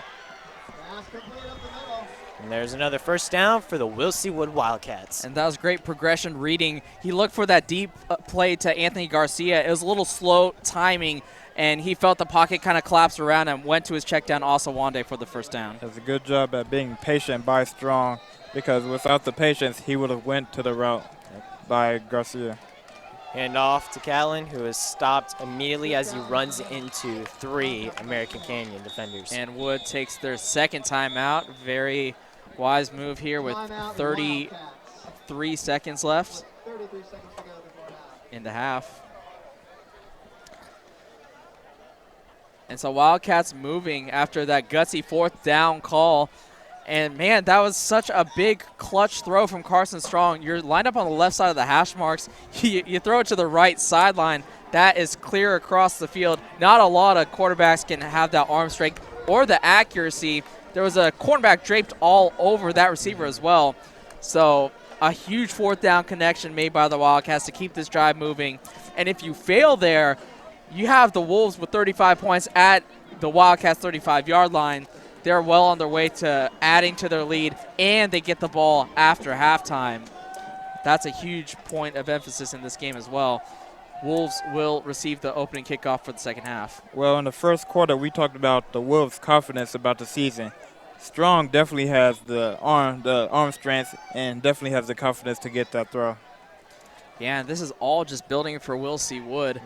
And this junior campaign for Carson Strong has a lot of weapons that are juniors as well, so building a great rapport. Hands off to the running back, who breaks 2 tackles, still on his feet again, and is finally brought down. And picking up the first down stops the clock momentarily as they set the chains. So the clock stops at 26. As soon as they set the chains, bring the ball down, the clock will wind back up. But here, you have to use this time to call the next play, get everybody on the same page as you are on the edge of the red zone. Clock ticking. Carson gets the ball, looks to his left, has Asa Wondeh in the end zone, and drops the pass. Oh, my. He probably wants that one back. Of course, he wants it back, like how Kenny Stills wanted his dropped pass back. Well, you can't really make assumptions here, so. I think he wants it back there, I'm pretty Josh. sure he wants it back. That was picture perfect from the quarterback. It was a double move. It was a great pump fake from Carson Strong. Wondeh got behind his cornerback wide open in the end zone and just off his fingertips. Still 15 seconds, though, at the 20-yard line. 2 wide receivers set on both sides, drops back, and is hit as he throws, and the ball will hit the ground right in front of the intended receiver, Marsh Wojan. Yes, great job by the Wolves to get pressure on Carson Strong while he was trying to throw that, because if they don't hit him, he completes the pass. You still have that one timeout at the 20-yard line, 10 seconds. You got to believe that there's 2 shots realistically. If each play is 5 seconds long, you have 2 shots, 3rd down. Do you take 2 shots at the end zone? Do you try and pick up this first down, get a little bit closer? It's a lot of opportunities here, and I think that timeout's very important, that the whole playbook is open here for Carson Strong. Empty backfield. Maybe tries to go for the hard count. Nope. Drops back. Looks for it. Sheds off a defender. Rolls back around. Looking for it. Throws it away. And the pass is deflected with the time. Well, with 2 seconds left. Yeah, and unbelievable by Carson Strong, wheeling around in the pocket, getting clutch blocks from his offensive linemen and his tight ends and running backs. And they threw it. He managed to find a receiver miraculously and keep his eyes downfield. So one last opportunity, 2 seconds. You got to take a shot at the end zone here. Or you trust your kicker, Clark, and that's what they're doing. I think that's a smart move. This is a 37-yard field goal attempt. This is also the first time we've ever seen just them go for 3. There's the kick. He's got the leg, Missed it. but he missed it, and there goes the perfect streak of Austin Clark. As the second half will begin later on, but as the first half concludes, we have American Canyon Wolves 35, Wildcats 22.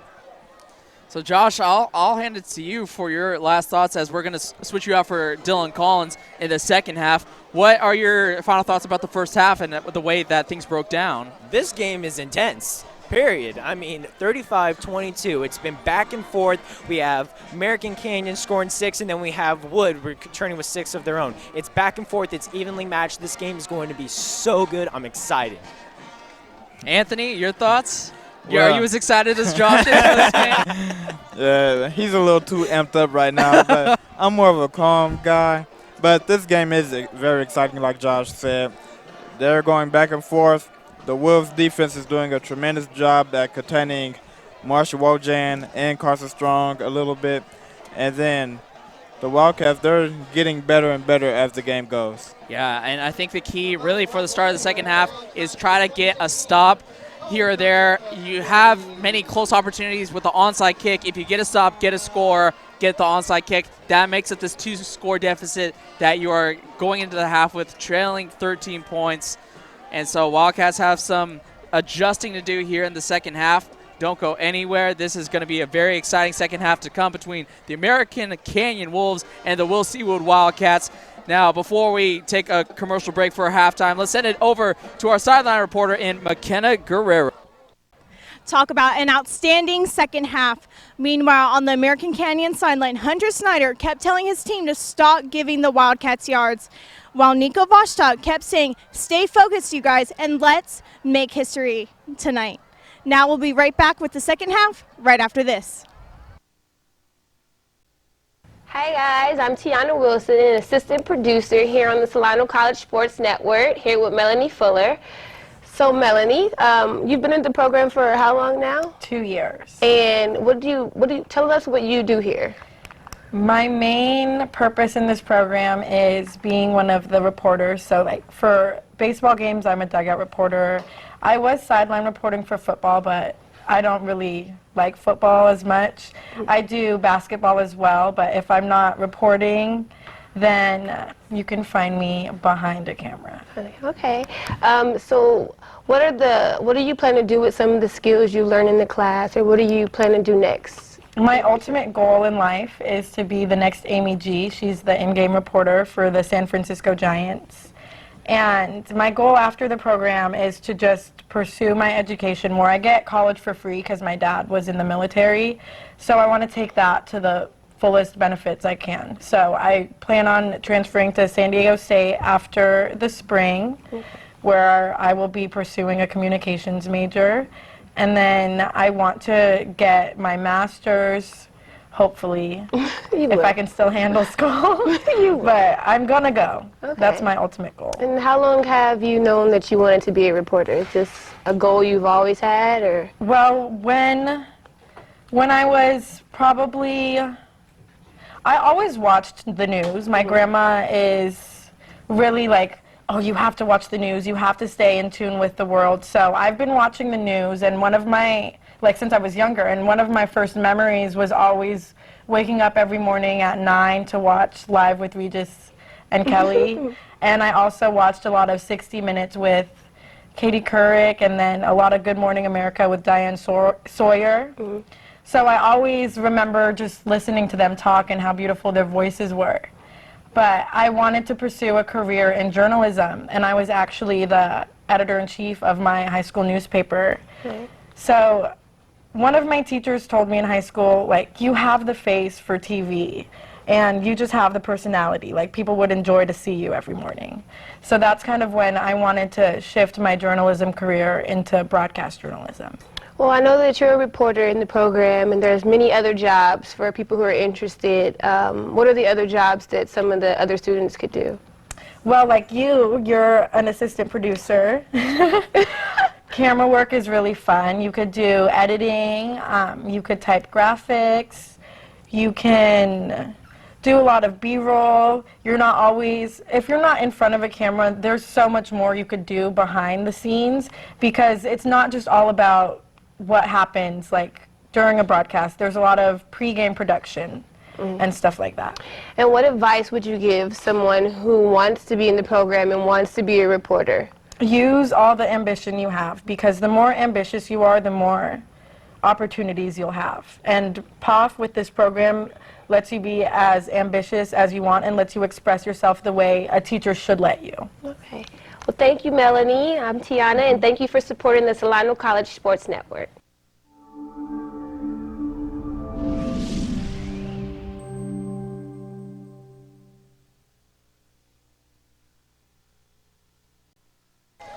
And welcome to the second half of this ball game between the American Canyon Wolves and the Will C. Wood Wildcats.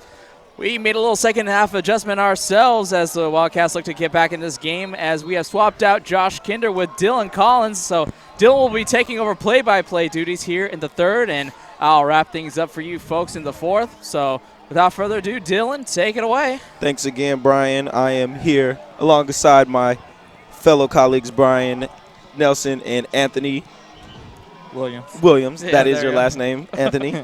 As we are ready to get this second half started between the American Canyon Wolves and the Will C. Wood Wildcats. The Wolves had a great first half as they lead the Wildcats by about 13 points.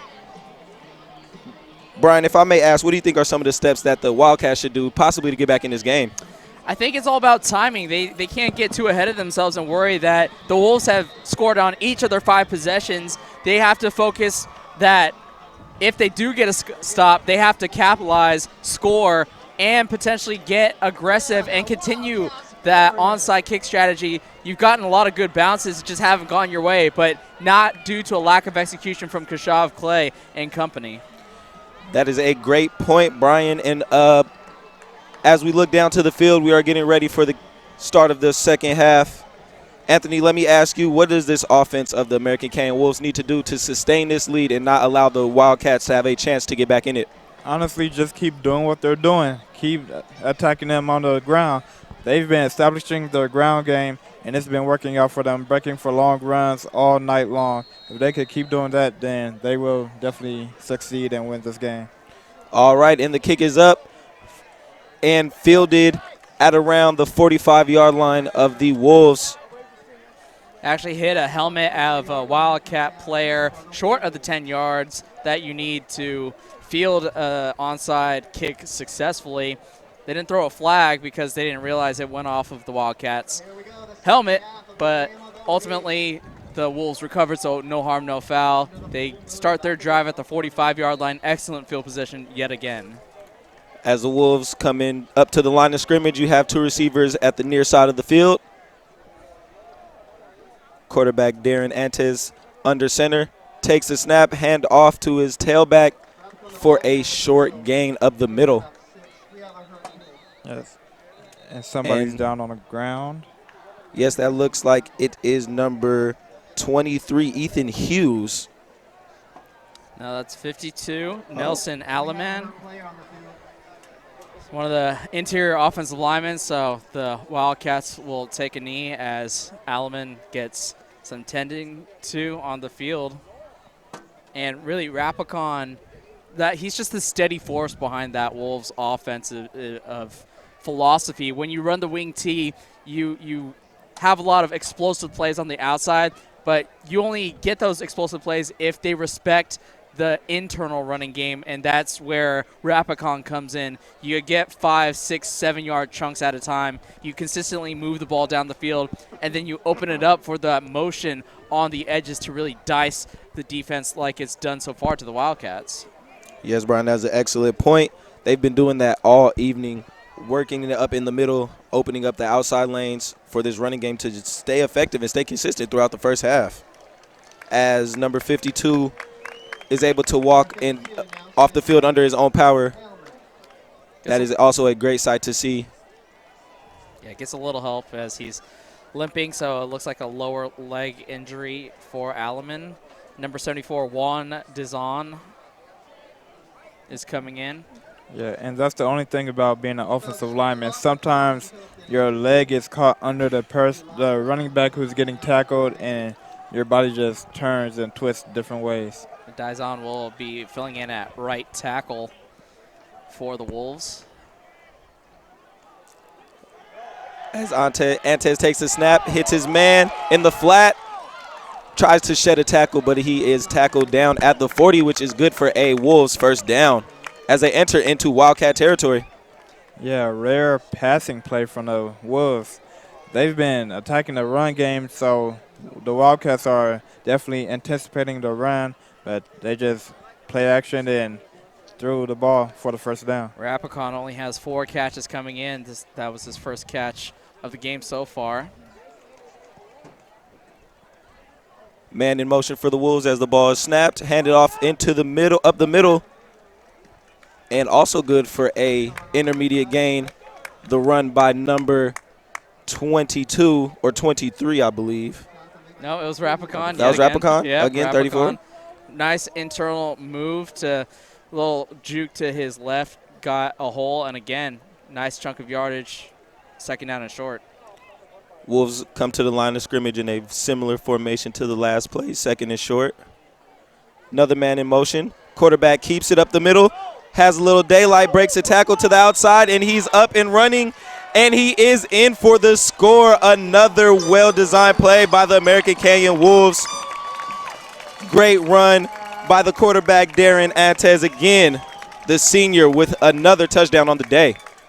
See, their wing T offense is kind of different from Vacaville's. It is. As you can see, the quarterback sometimes keeps the ball, whereas for Vacaville, the quarterback never keeps the ball. It's either the fullback or the wide receiver on the jet sweep. Yeah, when the quarterback has to be accounted for in the run game, it's just another person that you have to keep your eye on, and he is a threat on the run for sure. As the PAT is up and is good once again. They have yet to miss an extra point attempt in this entire game, which increases their lead to 20 points over the home team Wildcats. Yeah, and Rapacon, really, his production on that drive paid dividends on that play action fake because Rapacon went to the right side of that offensive line, and the quarterback Antez was able to play off of that, and Rapacon essentially, as the coaches are dancing on the sideline for the Wolves, he was able to act as essentially a blocker, and Antez cut to the outside, used his speed, and was in there for his second rushing touchdown for the quarterback for American Canyon.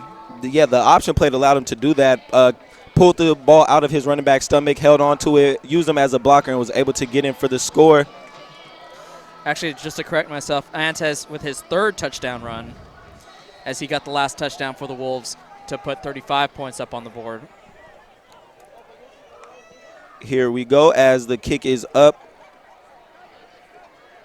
And the handle is muffed but is recovered, and he's up and running. And number 2, Daniel McFadden, taken down on the kickoff after a return about 10 to the 25-yard line. Yeah, that play was doomed from the beginning as soon as McFadden failed to catch that ball cleanly. Did not, as even when he picked the ball back up, didn't really look for the gaps in the special teams as the Wolves were coming down to chase him. He had a couple of spaces to try and make a move, but just ran straight into a defender. And here we go with the first play on this drive from the Wood Wildcats. Strong under center. Takes a handoff to his tailback, who shimmies around for a few yards and is finally taken down after a short gain of about 3 or 4. Looks like Christian Catlin on the play. Yeah, that'll bring up second down and 6 as Catlin and McFadden have been a great 1-2 punch for the Wildcats, accounting for all 22 points. Well, not all 22 points, obviously, because of kicker and Brisson ran in that 2-point conversion, but the 3 touchdowns have been on the legs of McFadden and Catlin. Tight line formation for the Wildcats on this second play. Handoff to the tailback. Brings it to the outside, and he is knocked out of bounds. McFadden on the carry, very close to getting a first down. Let's see if the officials will give it to him. And let's first check out this replay. Tight line formation for the Wildcats on this second play. McFadden will cut back. Handoff to the tailback. Play design as brings it to the outside, and he is knocked out of bounds. Right out of bounds, shy of the first down. Nice little counter play trying to establish that run straight out of the half, which brings up 3rd and about 1 yard to get this first down. Same formation for the Wildcats as the handoff is faked, and the quarterback will keep it and take it out, and he will slide down and gain the first, also picking up about 6 or 7 yards. Yeah, I think that's what Carson Strong needs to do more of, because for the Wolves, you see Antez keep the ball a lot and he gets big yards. Now that the Wolves see that the Wildcats are running the ball with their running backs and Catlin is scoring almost every time, it's good for Carson Strong to keep the ball. Carson Strong under center takes the snap, hands it off to the tailback McFadden, and he breaks out around the side for another Wildcat first down as a late flag is thrown at the spot of the tackle.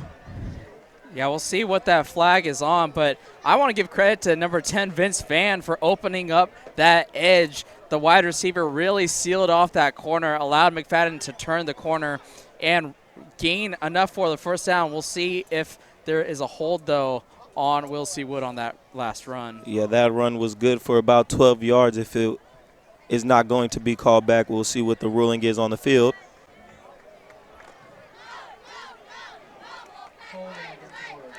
And it seems like there has been a holding call against the home team.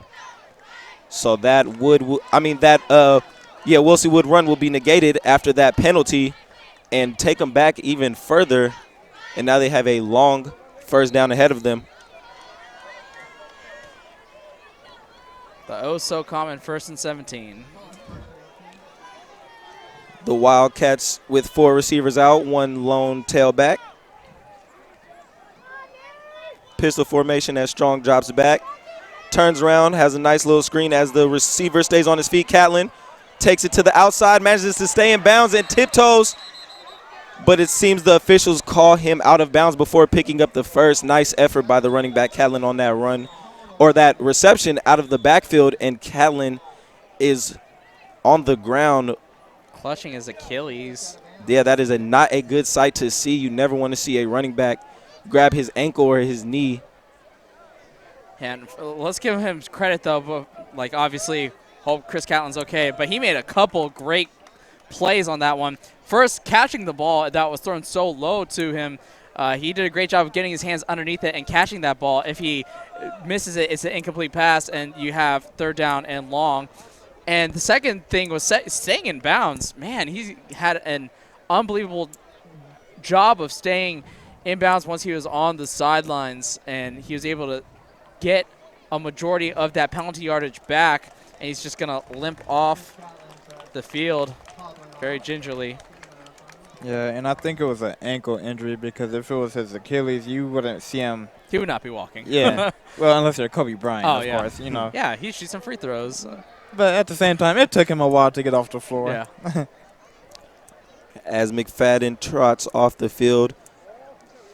Anthony, do you expect to see more McFadden, or do you believe to see, since Catlin sustained that just recently happened injury, do you expect to see more McFadden in this second half for the Wildcats? Yes, I definitely see more McFadden in the Wildcats offense.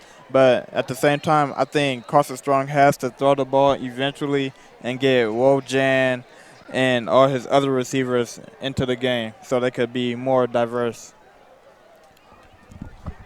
As we see the Wildcats approach this 2nd and 6 situation. Pistol formation for the Wildcats. Number 16 goes in motion as the ball is snapped. And a high ball thrown, and it's caught at around the 20-yard line of the Wolves by number 6, Asa Wondeh. Or is that number 5, Deshaun Parks, excuse me. That was a great pass and catch, good connection from quarterback to receiver on that play right there, getting them the first down and a good chunk of solid yardage. Yeah, Parks making his first big play of the game. It's nice to see him after he may have fallen out of the rotation for wide receiver. As again, the hard count. Yes, that hard count of Strong has been getting the Wolves to jumping all night, as it is effective once again.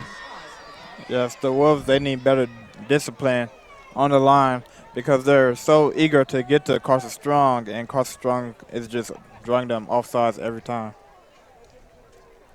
1st and 5 at about the 15-yard line of the Wolves.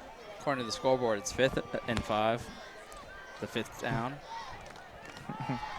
Hand off to the tailback as he makes a cut or two and fights hard for some extra yards. Number 2, McFadden on the handoff right there.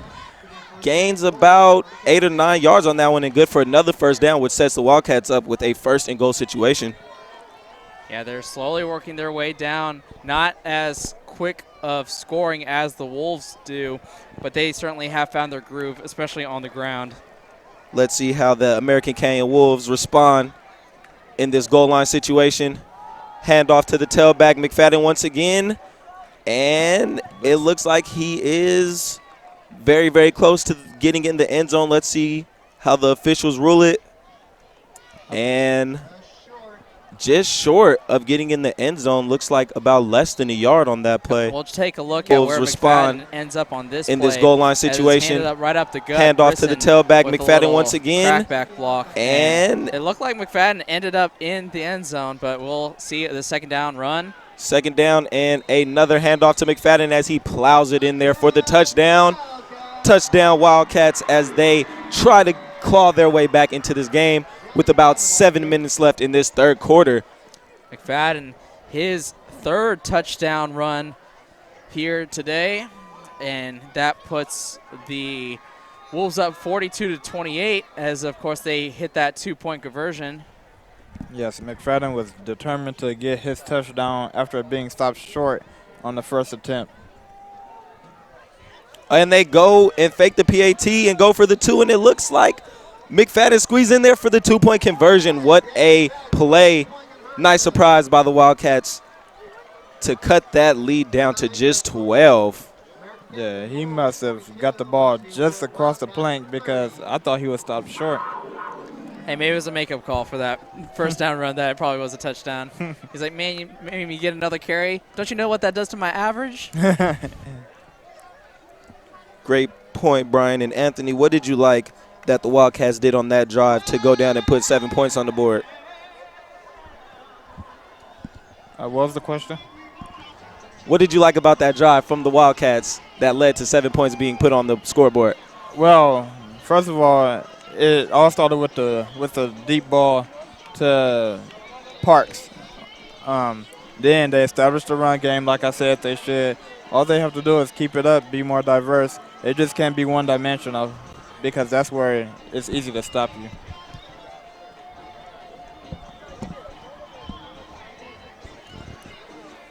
As special teams for both teams take the field, we have one receiver back for the kick as the kick is short and fielded around the 35-yard line of the Wolves. We will see Darren Antes and the American Canyon offense come back and try to respond to that 7 points that was just put up by Carson Strong and the Wildcats.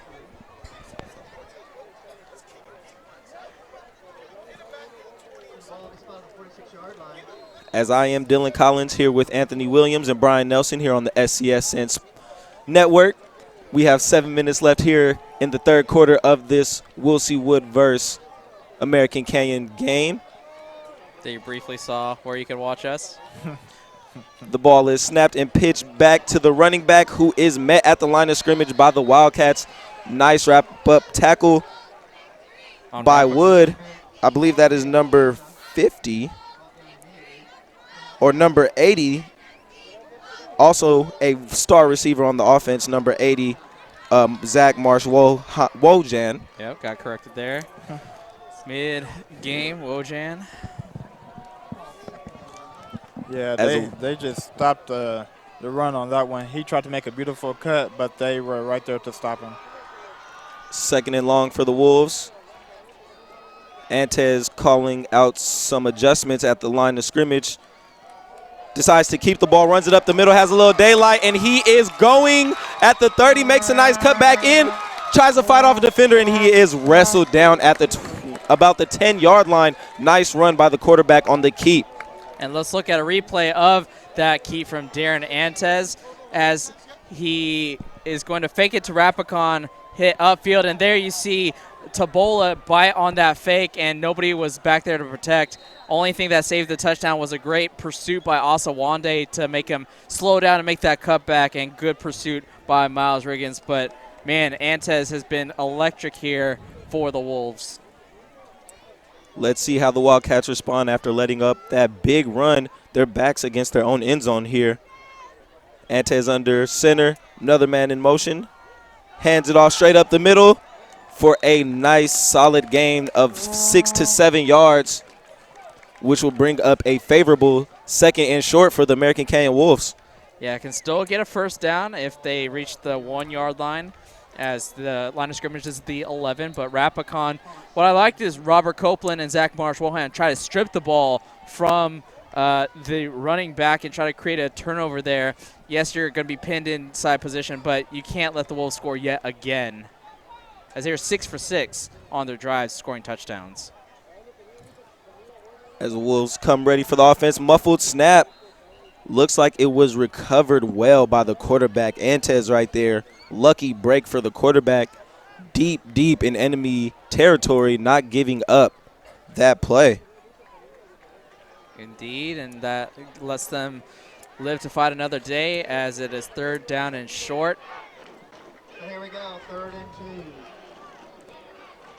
About 2 yards to get this in the end zone and put another 7 on the board. We'll see what the Wolves do in this situation.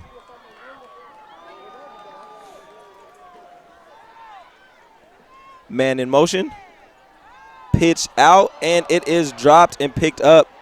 And he is wrestled down for a big loss. Good play by the Wildcats defense, seeking out that pitch play and stopping it for a loss.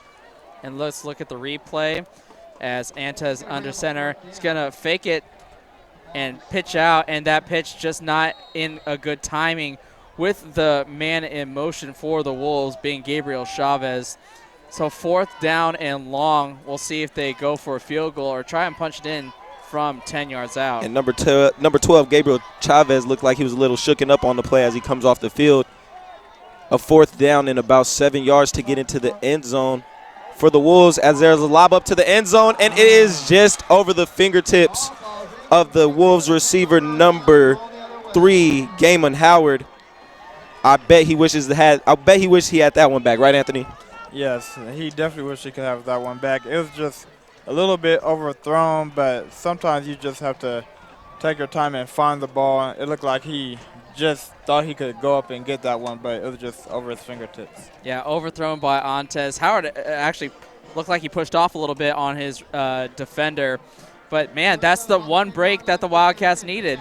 You had a couple botched snaps on 2nd and 3rd down. You make a 4th down stop. You need to score here, though. So after that defensive stand by the Wildcats, the offense will take over as a handoff is taken by, looks like, McFadden, after he has a nice gain, or it looks like Chris Callan was a tailback on that handoff back in the game after being shooken up on the last drive. Gets a nice solid gain of about 6 yards. Yeah, good to see Catlin back. It's a real good combo to have McFadden spell Catlin as well as vice versa, keep both backs fresh. Looks like McFadden takes this one out the backfield, tries to get that first. Looks like either a short gain of about 1 or 2 yards right there. Yeah, puts him in 3rd and manageable, 3rd and 4 or 5. There, now you can either trust Strong's arm, which hasn't been on display. The deep ball outside of Parks hasn't been there. They've done pretty good on the timing routes, though, to the outside. So if they were to pass it, expect the outside receiver, Wondeh, to potentially be the target. But it looks like they're going bulk with 2 tight ends. As you see the Wolves crowding the box, Carson takes the snap and hands it off to his tailback, Catlin, as he stumbles forward for a short gain.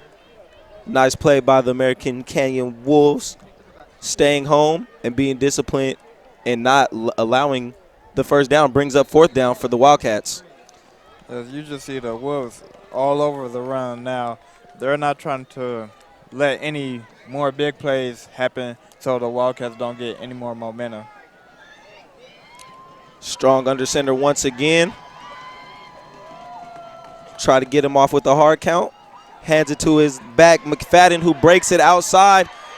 Oh, and a nice collision with the defense right there as McFadden picks up the first down for the Wildcats and keeps this drive going. As let's look at that huge 4th down conversion, 4th and 3. Try to get him on the hard count. Good discipline by the Wolves. McFadden, and look at number 10, seal the edge. Vince Fan, not doing it with the receptions, but doing it on the edge, opening it up for Daniel McFadden. Nice hard tackle right there by Gamon Howard to bring that play to an end.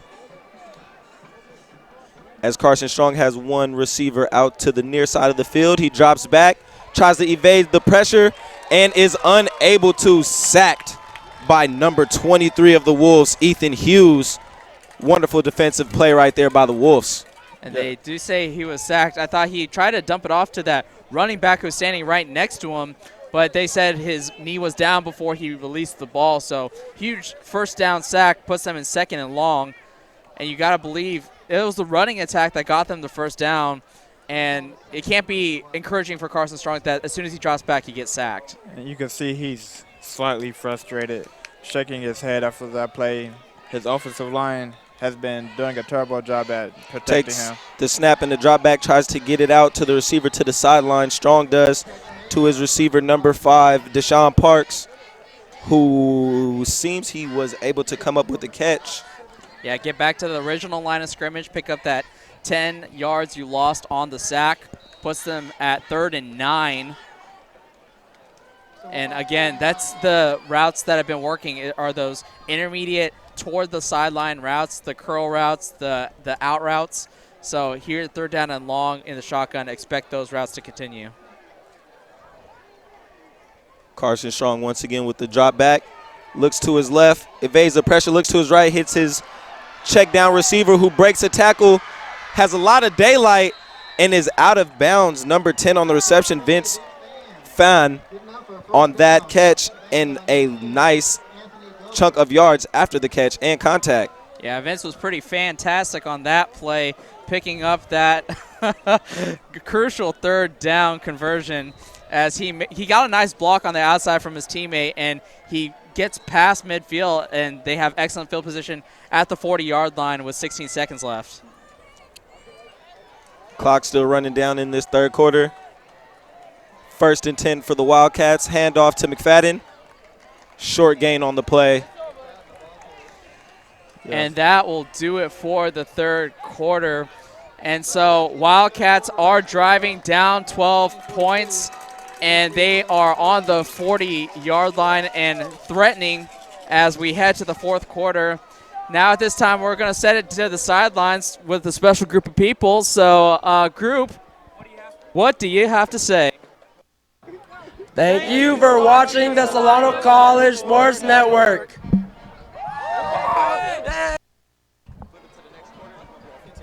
So we appreciate the support from the visiting, it looks like JV team, who won their game against the JV Wildcats in impressive fashion. So we'd like to thank them. And you can watch all of our games, all of our shows on Fairfield Cable Access Channel 28 Think TV, as well as youtube.com/Solano College Sports Network. Join us on Facebook on Solano College Sports Network. That's probably our quickest update. And our new and improved Twitter and Instagram at SCSN Sports. Really great job by Brian Marciano. Really providing some great in-depth behind-the-scenes photography.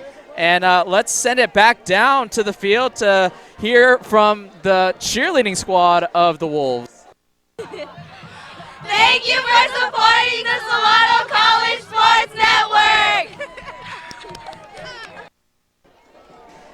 And on one take.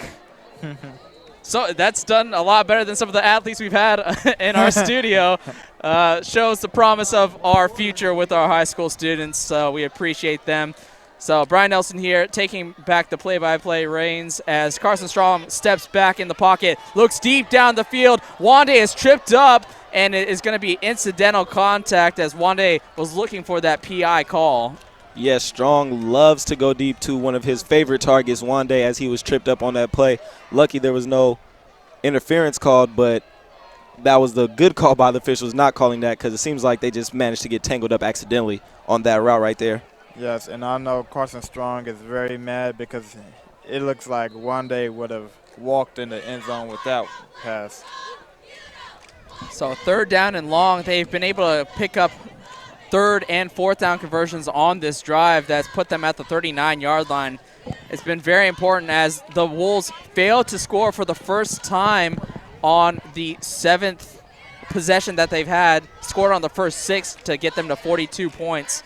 Wildcats have scored 4 touchdowns with 2 two-point conversions. That gets us to 30 as Strong in the shotgun will step back up in the pocket, and he is pressured, brought down at the midfield line. Number 58, Lorenzo Peterson, 2nd sack for Peterson, as Strong has faced pressure in his face the entire game long. Really great pass rush from the Wolves. And like you said, he's been pressured all night long. I believe this is the 6th time he's been sacked. Man, I know he's feeling it tonight. Yes, this line of the American Canyon Wolves has been doing a great job of applying pressure, and his receivers are managing to get open, but he's just been under so much pressure he's not able to get the ball out of his hands quick enough to make a play for this Wildcats offense. So 4th and 20 as the ball is spotted at the 49-yard line. Actually, it would be 4th and around 19 as the first down marker is at the 30. They are going to go for it. Yeah, they're very aggressive as Tim Stevens with a nice block to keep him free as he is nailed at the 40-yard line. And it wasn't going to be good enough for a first down anyway, but Aalona laid the lick on the receiver for the Wildcats. Yes, that was a wonderful response and hit to that thrown ball by the DB. Aalona on that play right there manages to hit his receiver so hard that he was unable to catch it, and that gives him even better field position on this turnover on downs. Yeah, so back-to-back turnover on downs for both sides as the Wildcats could not produce after driving all the way to the 39-yard line of American Canyon. So American Canyon will take over at their 49-yard line after a great defensive hold as Antez under center, man in motion. They hand it and keep to Antez, and he is wide open. He is going to waltz into the end zone for his 4th touchdown run of the game. Great keep by the quarterback. Once again, this option that they have been running against these Wildcats has just been eating them up on the ground, and Antez has been playing it perfectly, reading the defense beautifully, and it results in another long run for the Wolves. Yes, Antez has a great feel for this offense. It seems like every time he keeps the ball, he scores a touchdown or he goes for a big run. Yeah, he's reading the defensive line perfectly, knowing when to hand it to his stout running back Rapacon and when to take it himself as Antez scores for the 4th time. The point after attempt is true as that extends the lead 49-30 as the American Canyon will score yet again. Darren Antez, for sure, has been an excellent, stellar player. Like to see that senior leadership from your quarterback and get a little revenge for the 0-2 record that you had against the Wildcats last season against this brand-new team led by Carson Strong. Yeah, the Wildcats can't get discouraged. There is still plenty of time on the clock to try to make this a big comeback. They're only down by 19 with still over 10 minutes to play. We've seen teams come back from much larger deficits in more little amount of time. So let's see what the Wildcats offense can muster up in the 4th quarter. Yeah, Wildcats came back in their first game against Concord to pick up their first win of the season. They're going to have to play the comeback kid roles here in their 4th game to try and avoid falling to 500 at 2-2. As everybody is set for the kickoff. Number 33, Oscar Lopez, who has been 7 for 7 on kickoffs. And they go for the onside kick, and We'll See Wood is ready. So a little taste of their own medicine, but you get excellent field position at the 47-yard line for We'll See Wood, and you have a chance in excellent field position to score very quickly. Yes, I think the onside kick was kind of unnecessary. They didn't really need to do it. I can understand they were trying to go for the kill and gain all the momentum back.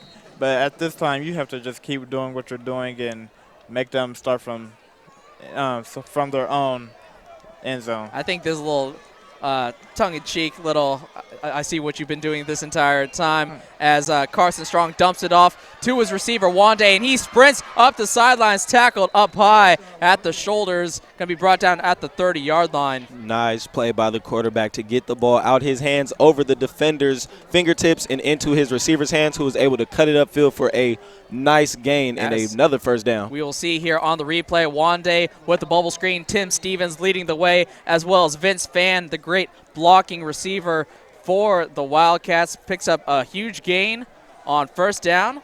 Going to be first and 10 at the 30 with 10:28 left in the fourth quarter. Handoff to McFadden. He'll gain about 4 on that first down rush. Nice little jump stop right there. Could have been a tackle for a loss, but patient running by the tailback for a short gain. And they quickly sub out Catlin and Parks in for Wondeh and McFadden. Yes, and so Strong. You see, since they went for the onside kick, within 3 plays, the Wildcats are already in red zone territory. Again, a little bubble screen over to Fan, and he's going to dive forward close to a first down. Might be just inches short. The Wildcats utilizing these short passes, and it's been working for them on this drive right here. Led them down the field, and now they are deep into opponent's territory. And they're really playing into the game plan of the Wolves, trying to take away his favorite target. Zach Wojan has had a very quiet night here today at Thompson-Enos Stadium, entering the fourth quarter in this 19-point deficit. Strong in the pistol. He's going to hand it to his back. He's going to be stuffed on that first down run for a loss. Yes, they were already anticipating that. As soon as he touched the ball, you just see all the gaps close. And really, the point in the trenches is gone in the favor of American Canyon. The defensive line has really penetrated the offensive line countless times, putting pressure on Carson Strong in the pocket. And the opposite rings true as the offensive line for the run game has opened up a lot of holes for Ontes and company. As Strong pump fakes, has a man open in the end zone for the touchdown. Also Wondeh for 6. Wonderful pump fake right there. Carson Strong out there looking like Big Ben with a nice touch on the ball to his receiver, Asa Wondeh, for another 6 points for the Wildcats as they cut the lead down even more. And that was all set up by the short passes and the earlier plays before that. They were looking for the short pass, and they got beat deep. Yeah, so that double move, looking for that bubble screen that we've seen to Wondeh and Fan on this drive alone as they go for 2 yet again with Catlin as the tailback. Wondeh at the bottom of the formation. They hand it to Catlin. He cuts upfield, and he's going to be close to the line. He extends across the goal line. Seems like the ball came out right there, Brian. I don't know. He extended, but I think his knee was already down. Yeah, they are not going to say it is a good attempt. So 49-36 is your score as we'll look at that last 2-point conversion. Yeah, his knee is brought down right there before he extends across. So good call by the officials. It is a 13-point ball game with 9:07, and it's been fluctuating between 20-19 to 14-13. And now the Wildcats, we saw what the Wolves did and going for an onside kick and how that backfired, allowed the Wildcats to score in less than 2 minutes. If you're the Wildcats, do you anticipate, or if you're the Wolves, do you anticipate another onside kick? Well, yes, you have to because it's the fourth quarter, 9 minutes left. Why not? Yeah, it's still a 2-possession game for the Wildcats to try to get back into this. I would expect an onside kick if I was the Wolves. It wouldn't be too much of a surprise if they do decide to go for it. So you have to execute here. Clay has done a great job of kicking the double bounce high yet again, and that is received by American Canyon on Wilsey Wood's side of the field. Yeah, Gamon Howard on that reception. Nice patience. That was a actually well-placed kick by the Wildcats, but it was just a smart play once again by Howard to make the reception, and now the Wolves start with great field position already in Wildcats territory, it seems like. And once you have so many repetitions on the onside kick, the element of surprise just really goes away. 5 touchdowns, so that's 5 kickoffs right there, plus the half kickoff, which was an onside kick as well. 6 opportunities to really read the bounce of Clay. American Canyon 6 for 6. As Antes under center, man in motion.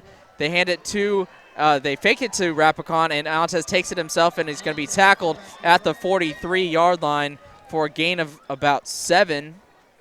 Again, the Wolves leaning on that option play, trying to keep the Wildcats defense off guard, and Antes turns it into a positive gain. Yeah, not quite 7. 2nd and 5 is the down and distance for Antes. As you see, Gonzalez, Curry, Guzman trying to stop this Wolves attack, who have been on the prowl here on this full moon at Tom Zunino Stadium. 2nd and 5, and the handoff is to the motion man. Oh, and that is Gobert, and he's going to cut back to the inside of the field, makes another juke move, and he's in there. Little Chris Berman, whoop, whoop, in there for the touchdown. Anthony Gobert looking like Shady Shifty McCoy out there, breaking to the outside, hitting that sideline, turning on the afterburners. And let's look at Gobert in the open field. He blows past 2 defenders, stays in bounds, cuts inside for 1, 2, 3 times, and in for 6. Anthony Gobert with his 2nd rushing touchdown for the Wolves. Well, it's just something about the name Anthony. I think that's what it is. You know, man, great run by Anthony Gobert. He kept his feet in bounds. His feet were so close to that out-of-bounds line, but he stayed in. Lopez with the point after, and that is up and good. 56-36 after the quick strike from Gobert. And that was a quick drive by the Wolves right there. Only consisted of about 3 to 5 plays, and they already managed to get in the end zone. So it seems like the Wildcats have no response for this dynamic Wolves offense. Yes, but that has to do with the fact that they're kicking onside kicks, and every possession they've been starting at least the 40 or 45-yard line. Great point, Anthony. Great point, giving the Wolves great field position to work with all night. Heck, can you imagine the big plays if they had been kicking deep and they've been starting at the 20-yard line? We might see 80-yard runs instead of 50-yard runs. So it's a little bit better for the stat line for American Canyon. They've capitalized on the opportunities that the Wildcats present. Onside kicking every time. The Wolves know how aggressive they are, so they must have practiced leading up to this game against Will C. Wood, as they were 6 for 6 on onside kicks, as Lopez is going to kick it deep to Chris Catlin, received at the 11-yard line, dropped again. 3rd time we've seen a Wildcat returner drop kick return, and that one is going to be tackled down at the 20-yard line. That return by Chris Catlin only good for 10 yards. Yeah, I think it's just the fact that he's already anticipating where he wants to run, and he takes his eye off the ball because he's been muffing punts and kickoffs all day long. He's also dealing with an injury, as Coach Mraz, you see him greet his running back, Chris Catlin, and make sure he's okay, as he's gotten a lot of workload here, as well as McFadden. As you see the line of scrimmage there at the 20-yard line.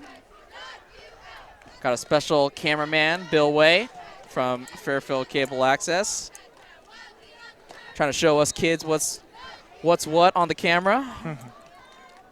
Yeah, doesn't even need a headset.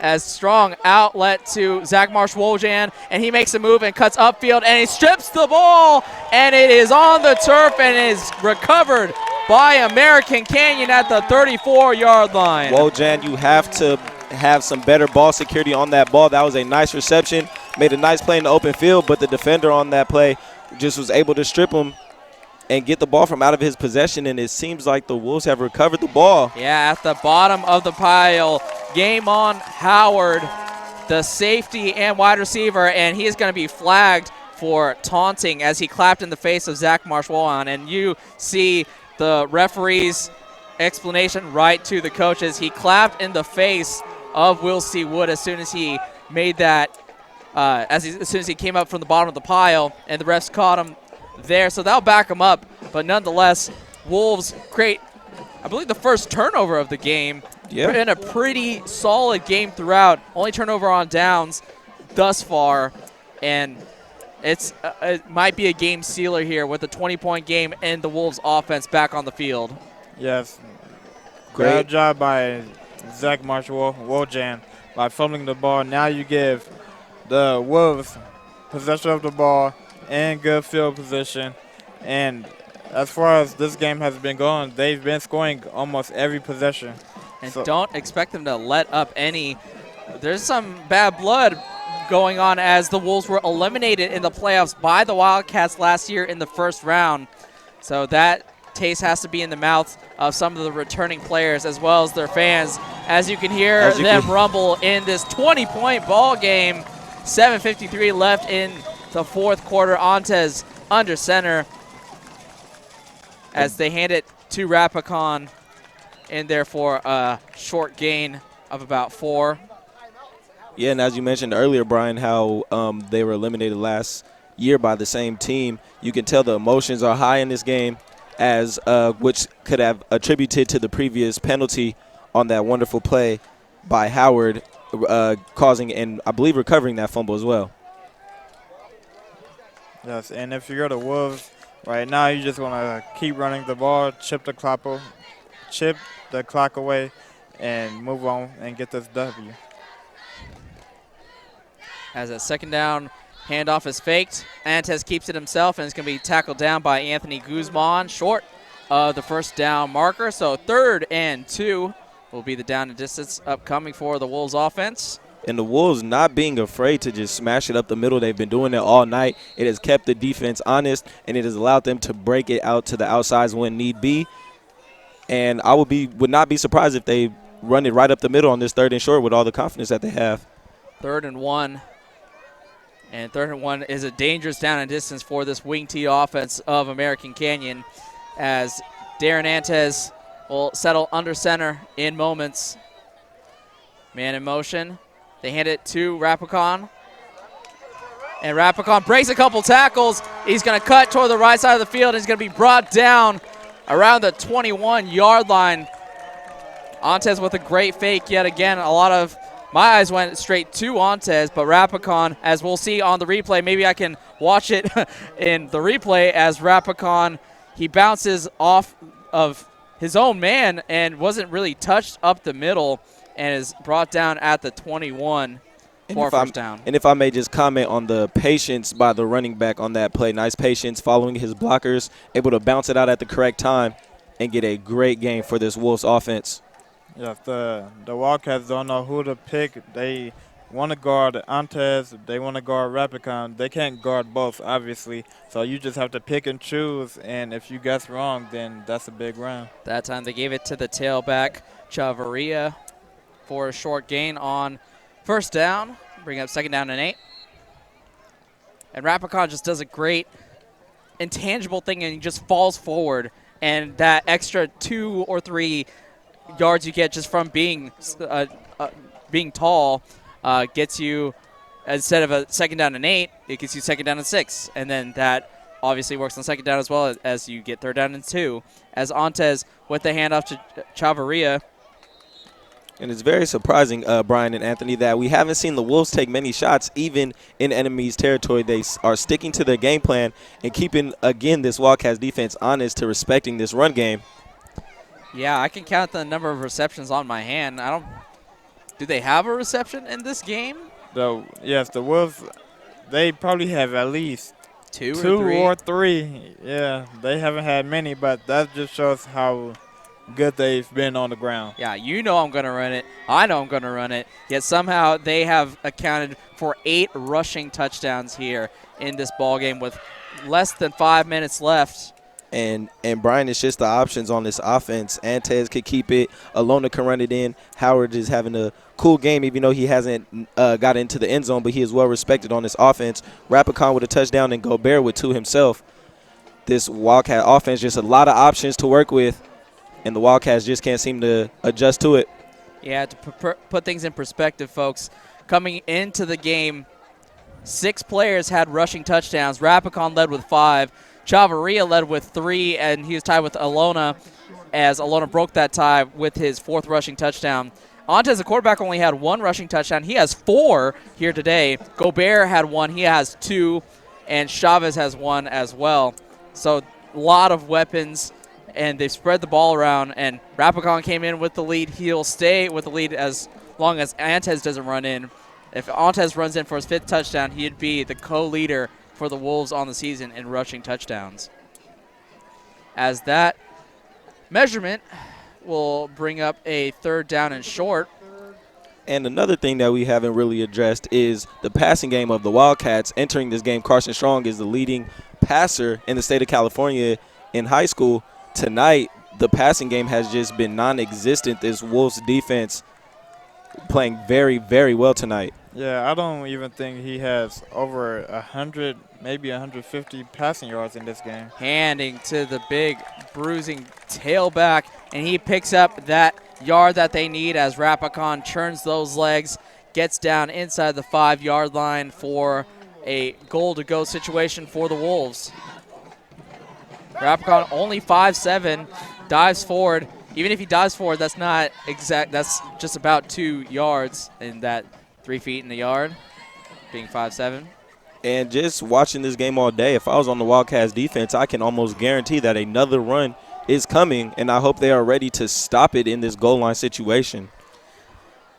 Gotta have a lot of options. Very tough to stop this wing T as Aalona in motion, and a flag. That's really been the biggest hindrance to their offense has been themselves, whether it's been drop snaps or penalties pushing them back. So delay of game is the call, backing them up 5 yards. As they're trying to milk this clock now at 4 minutes and counting. And a 20-point lead. Definitely in field goal range. The kicker has had all of his point after attempts be successful. As man in motion, hand it off is to Rapacon, and he's going to fall forward. Yeah, but what this does, it keeps chipping the clock away, like you said, Brian. They're wasting time, and before you know it, Wilsie Wood might get the ball back with about like 2, maybe 3 even. Yeah, I think this is the point where Coach Morales has to realize they're just running out the clock. As Antes under center. I think they'd be resigned to run it 3 more times, just burn off all the clock as Antes takes it himself, makes a little spin move, hits the B button, and is tackled by Zach Marsh Wojan. Antes again trying to run it up the middle on the quarterback keep, again with this option play, but was unable to find a big gain, which brings up 3rd down and goal for the Wolves. Let's see if they could plow it in and increase this lead to even more. And I noticed your Xbox, analogy, Brian, but, I'm more of a PlayStation guy. Yeah, so that's circle. It would be that's circle, Brian. For me, That's circle. Fellow PlayStation users. As a flag is thrown before they even line up for the offensive set, as a taunting call is being called on the Wolves again. Again, the emotion getting the better of the Wolves, backing them up once again. Or maybe they just don't want to score the touchdown and, just let the clock run out, guys. See, we got to think like them. I don't know if a 15-yard taunting penalty is exactly what you want, as it backs them up to the 21-yard line. But, hey, they probably have this game in hand with this 20-point lead, 3 minutes and 21 seconds. You never know. The Wildcats do have a quick strike offense. Strong has a very powerful arm, and Wondeh is a very quick receiver on the outside that can score in less than a minute. Yeah, Brian, I hope we get to see a pass from this Wolves offense, hopefully into the end zone. As the fake sweep, and they catch him off guard as Aalona is in there untouched.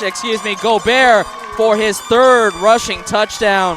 Wonderful. Gobert with 3, Antes with 4. Wolves up big. Wonderful play fake by the quarterback. Fakes the pitch, hands off to the running back. Running back makes a nice little hurdle play, finds his way to the end zone. They just have a knack for running the ball, and it leads to points on the board. 26-point lead with the point after coming.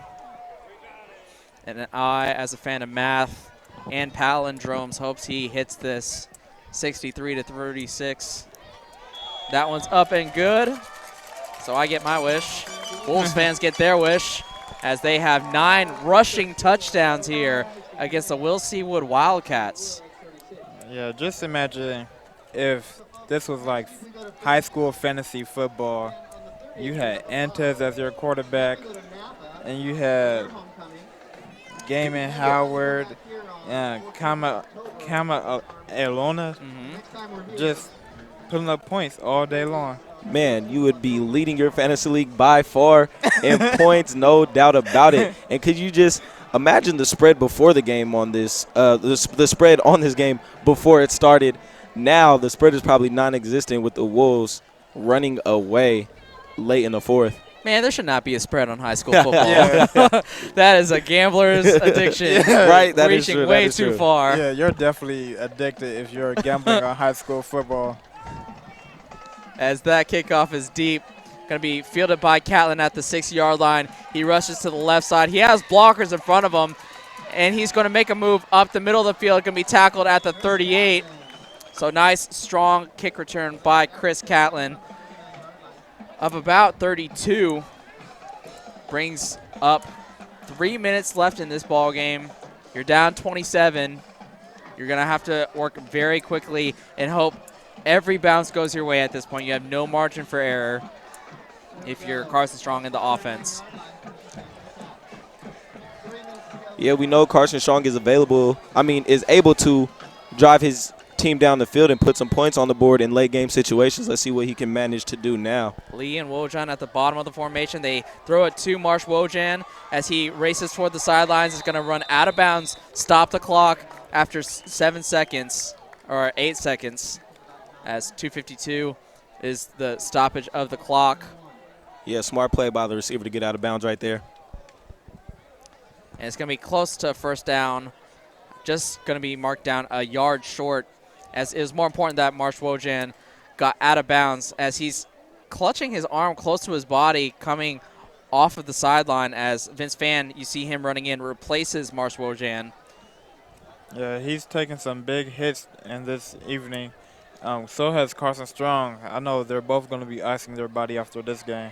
As a low snap from Strong is fielded, and that is going to be hit out of the hands of Strong, going to be recovered by one of the offensive linemen at the 39-yard line. So again, the pressure on Carson Strong, stripping that ball as he went back to pass. Yeah, Strong with a little bit of a lack of awareness on that play right there. He's usually very good in the pocket, has very good pocket awareness to move up or to bounce out and scramble. Right there, he attempts to step up, and the pocket just folds in on him, and the defense comes up with a big play on the strip sack, but it was recovered by the offense, which is a wonderful save by the lineman right there. That brings up 3rd and 10. Back to the original line of scrimmage after that sack. Strong with the handoff to McFadden. He makes a man miss inside, dives forward to the 45-yard line, bring up 4th and 5, make it a little bit more manageable. Clock is running, so I think Wildcats are pretty much resigned to the fact that they're not coming back in this game. Now all you got to do is work on your offense. The Wolves have done a great job of getting a lot of pressure on Carson Strong. If you're the offensive line, make this a last clean 2 minutes of football. Make sure that you're working on things toward the next game as you work to improve. And going to have to get out of a 2-2 record as you enter conference play.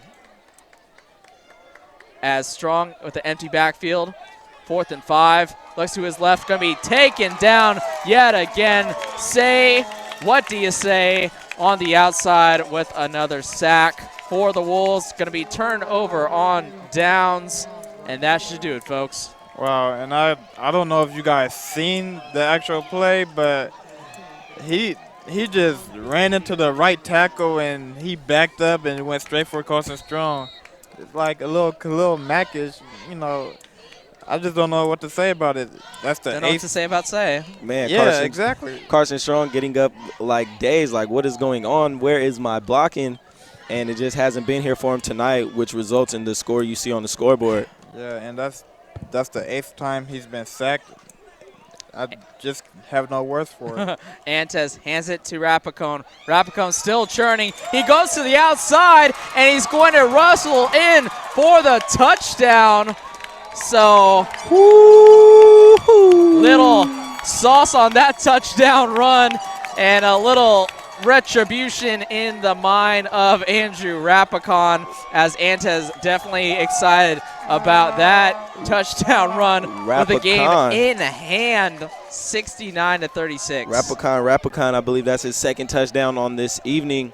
I know he's excited to get that in with about a little over a minute left to extend this score even more as a PAT is about to be attempted. Yeah, 10th rushing touchdown. That is not a misspeak, folks. And that with the fake. Is a fake. Nice. So definite. That is a signal to the Wildcat sidelines that, hey, we remember the losses we took to you last season, and we're not letting up just because we won this game. And if I may, Anthony and Brian, in the word and tone of my main man, Stephen A., the disrespect of this Wolves offense just to go for two, just to prove their dominance in this game. Yeah, the Wolves have been all over the Wildcats tonight, and you just see it. They have no stop for this defense. They can't stop them at all, and the Wolves have just been eating away. Another saying by Stephen A., they just ripped the hearts out of the Wildcats' chest on that 2-point conversion right there and sealed the deal. Yeah, ultimately, it goes back to the saying, if you don't like it, stop it. So nothing the Wildcats could do. Not expecting a 2-point fake there as the Wolves pile on here. 71-36, a 35-point lead, as that one is going to be kicked off to the 5-yard line. Catlin definitely going to have some motivation to return this one back to the house as he cuts to the right side, and he's going to be driven toward the sidelines and step out of bounds at the 46. That was a nice little move by Catlin there to make the defender miss on that open tackle before he was taken out of bounds. And unfortunately, because of that touchdown, it was a 35-point lead. That puts the running clock in effect. It's going to tick down the time. I would love to see the Wildcats try and respond to some of the late game touchdown action that the Wolves featured, but alas, this game is over. The Wolves win by a final score of 71-36. Fellas, what do you think about this final score? Not really representative of the game, Anthony. A lot closer than the 71-36 score. Well, yeah, we thought we were going to see a good game in the first half. The Wildcats and the Wolves were going back-to-back at one point of the game.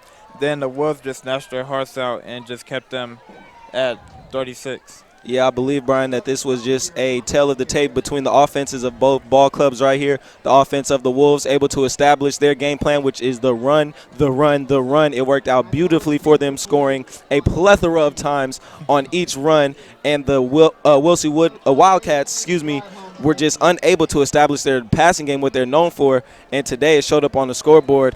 Carson Strong not being able to hook up with some of his key receivers. And today it results in a loss, as the Wilsey Wood fall to a 2-2 overall. And an American Canyon coming into the game, 14 rushing touchdowns in 3 games, 10 rushing touchdowns here today as Antez and company celebrate the win. Larry Singer, in his first year as American Canyon football head coach, is 4-0 to start out his coaching career at American Canyon at the varsity level. And really, the Wolves dominated on the ground. And there you look at Darren Antez, who will be our Best Buy player of the game.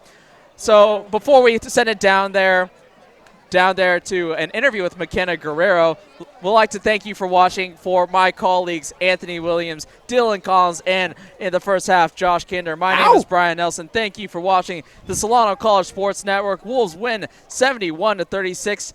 But enough about me. Let's hear from our Best Buy player of the game, Darren Antez.